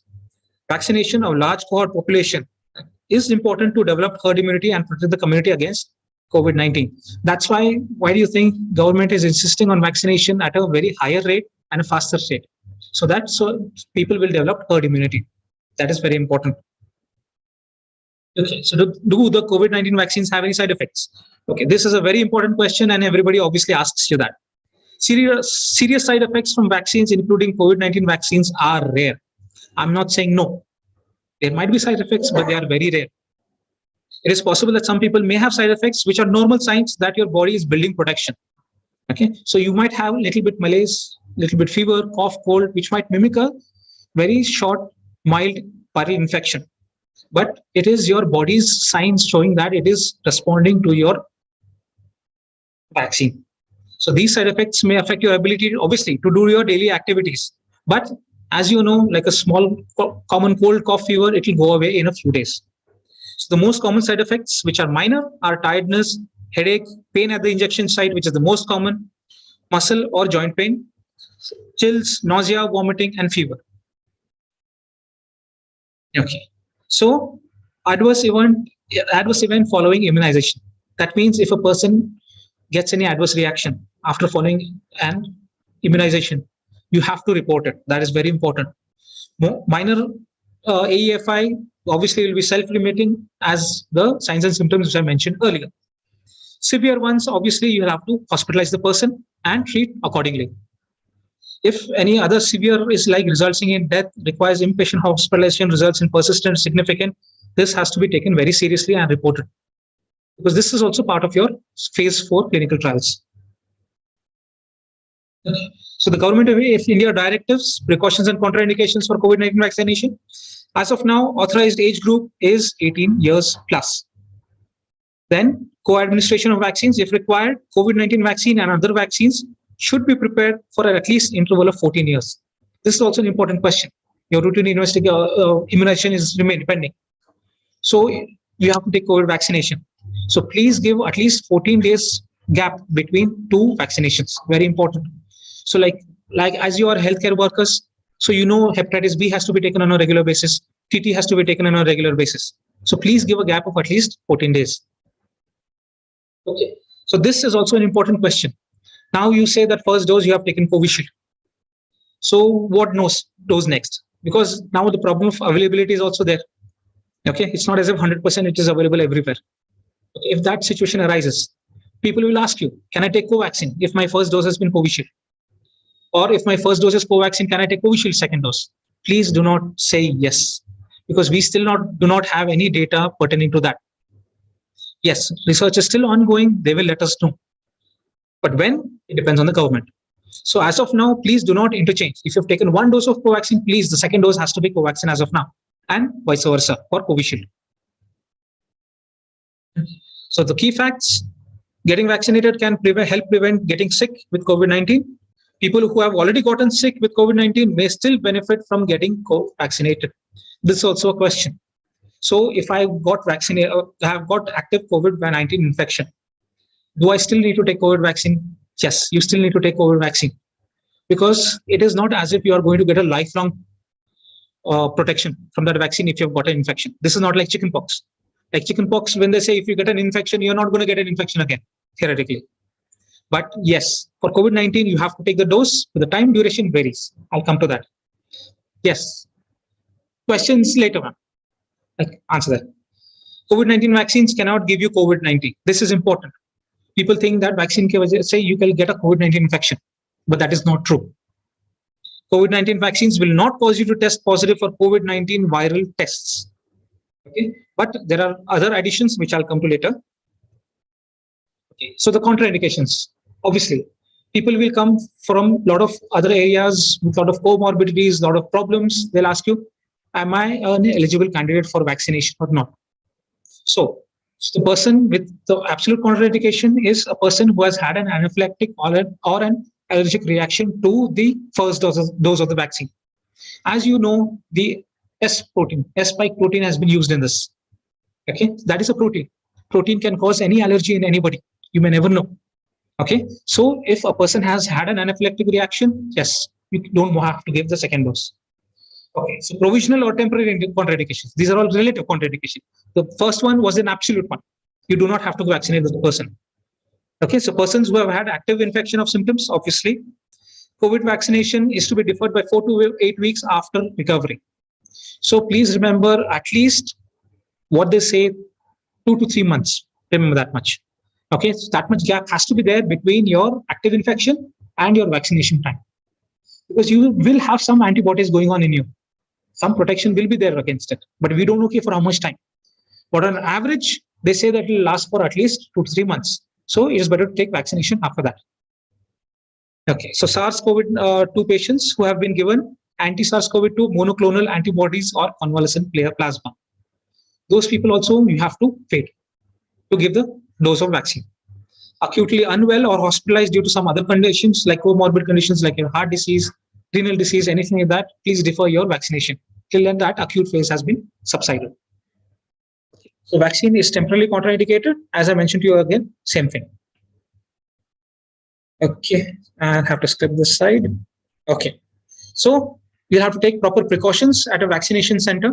That means preferably after taking the dose of the vaccine, observation will be required in an observation room to check for any acute adverse reaction which you might take place. Okay, so any side effects report immediately. Taken given medicines, paracetamol if fever, that is the most common, as well as for pain at the local injection site. Wear masks, maintain social distancing, and use of hand sanitization. That will go on and go forth, even if you're vaccinated or not.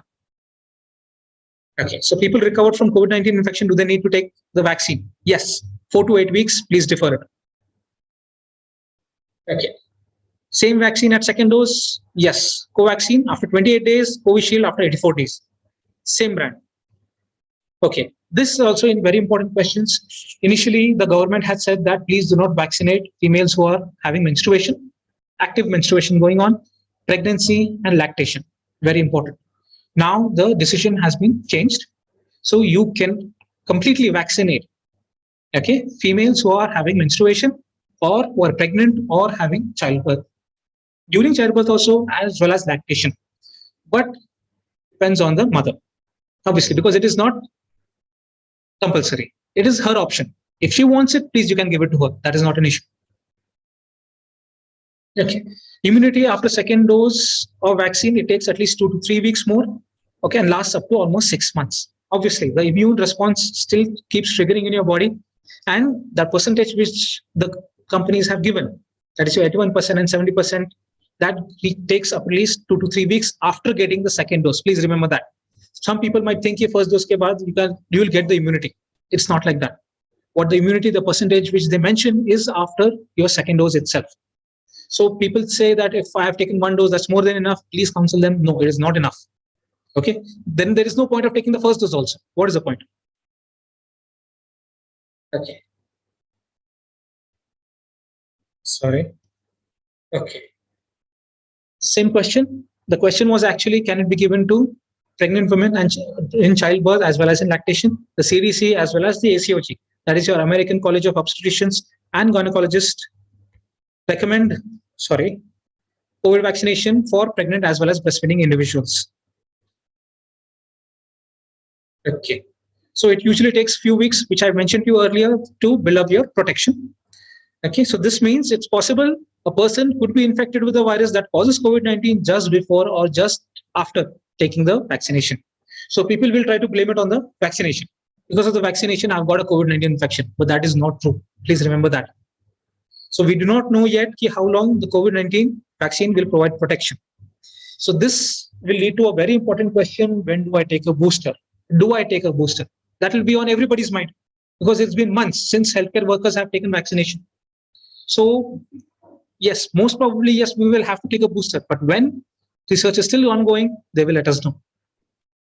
So experts continue to conduct more studies, but whether the vaccine also keeps people from spreading COVID-19, we'll have to get to know yet. Okay, so I have to skip this slide. Okay, so after vaccination, cover your mouth, nose with a mask. That is obvious. Stay at least 6 feet from people, social and physical distancing. Avoid crowds and poorly ventilated spaces. Wash your hands, clean and disinfect frequently touch surfaces. Please remember, you have to maintain the norms with or without vaccination. Okay, so though we stand apart, we should fight together. All right, thank you so much.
Now, as we have come to an end of our day one of continuing professional development program of awareness of COVID-19 amongst medical fraternity organized by the Department of Microbiology of Dr. Vittal Rao Vikhe Patil Foundation's Medical College and Hospital, I would like to thank our Secretary General, respected Lieutenant General, Dr. B. Sadanand sir, and our Deputy Director, respected Dr. Abhijit Divte sir, for encouraging us for all our activities.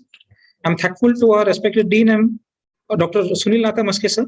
I'm thankful to Dr. Abhijit Avari sir and all the faculty members of the Microbiology Department for organizing this program. I'm thankful to all our wonderful speakers for the day for giving us their time from their busy schedules and sharing with us their valuable insight in their respective topics. I want to thank today's participants for patiently listening.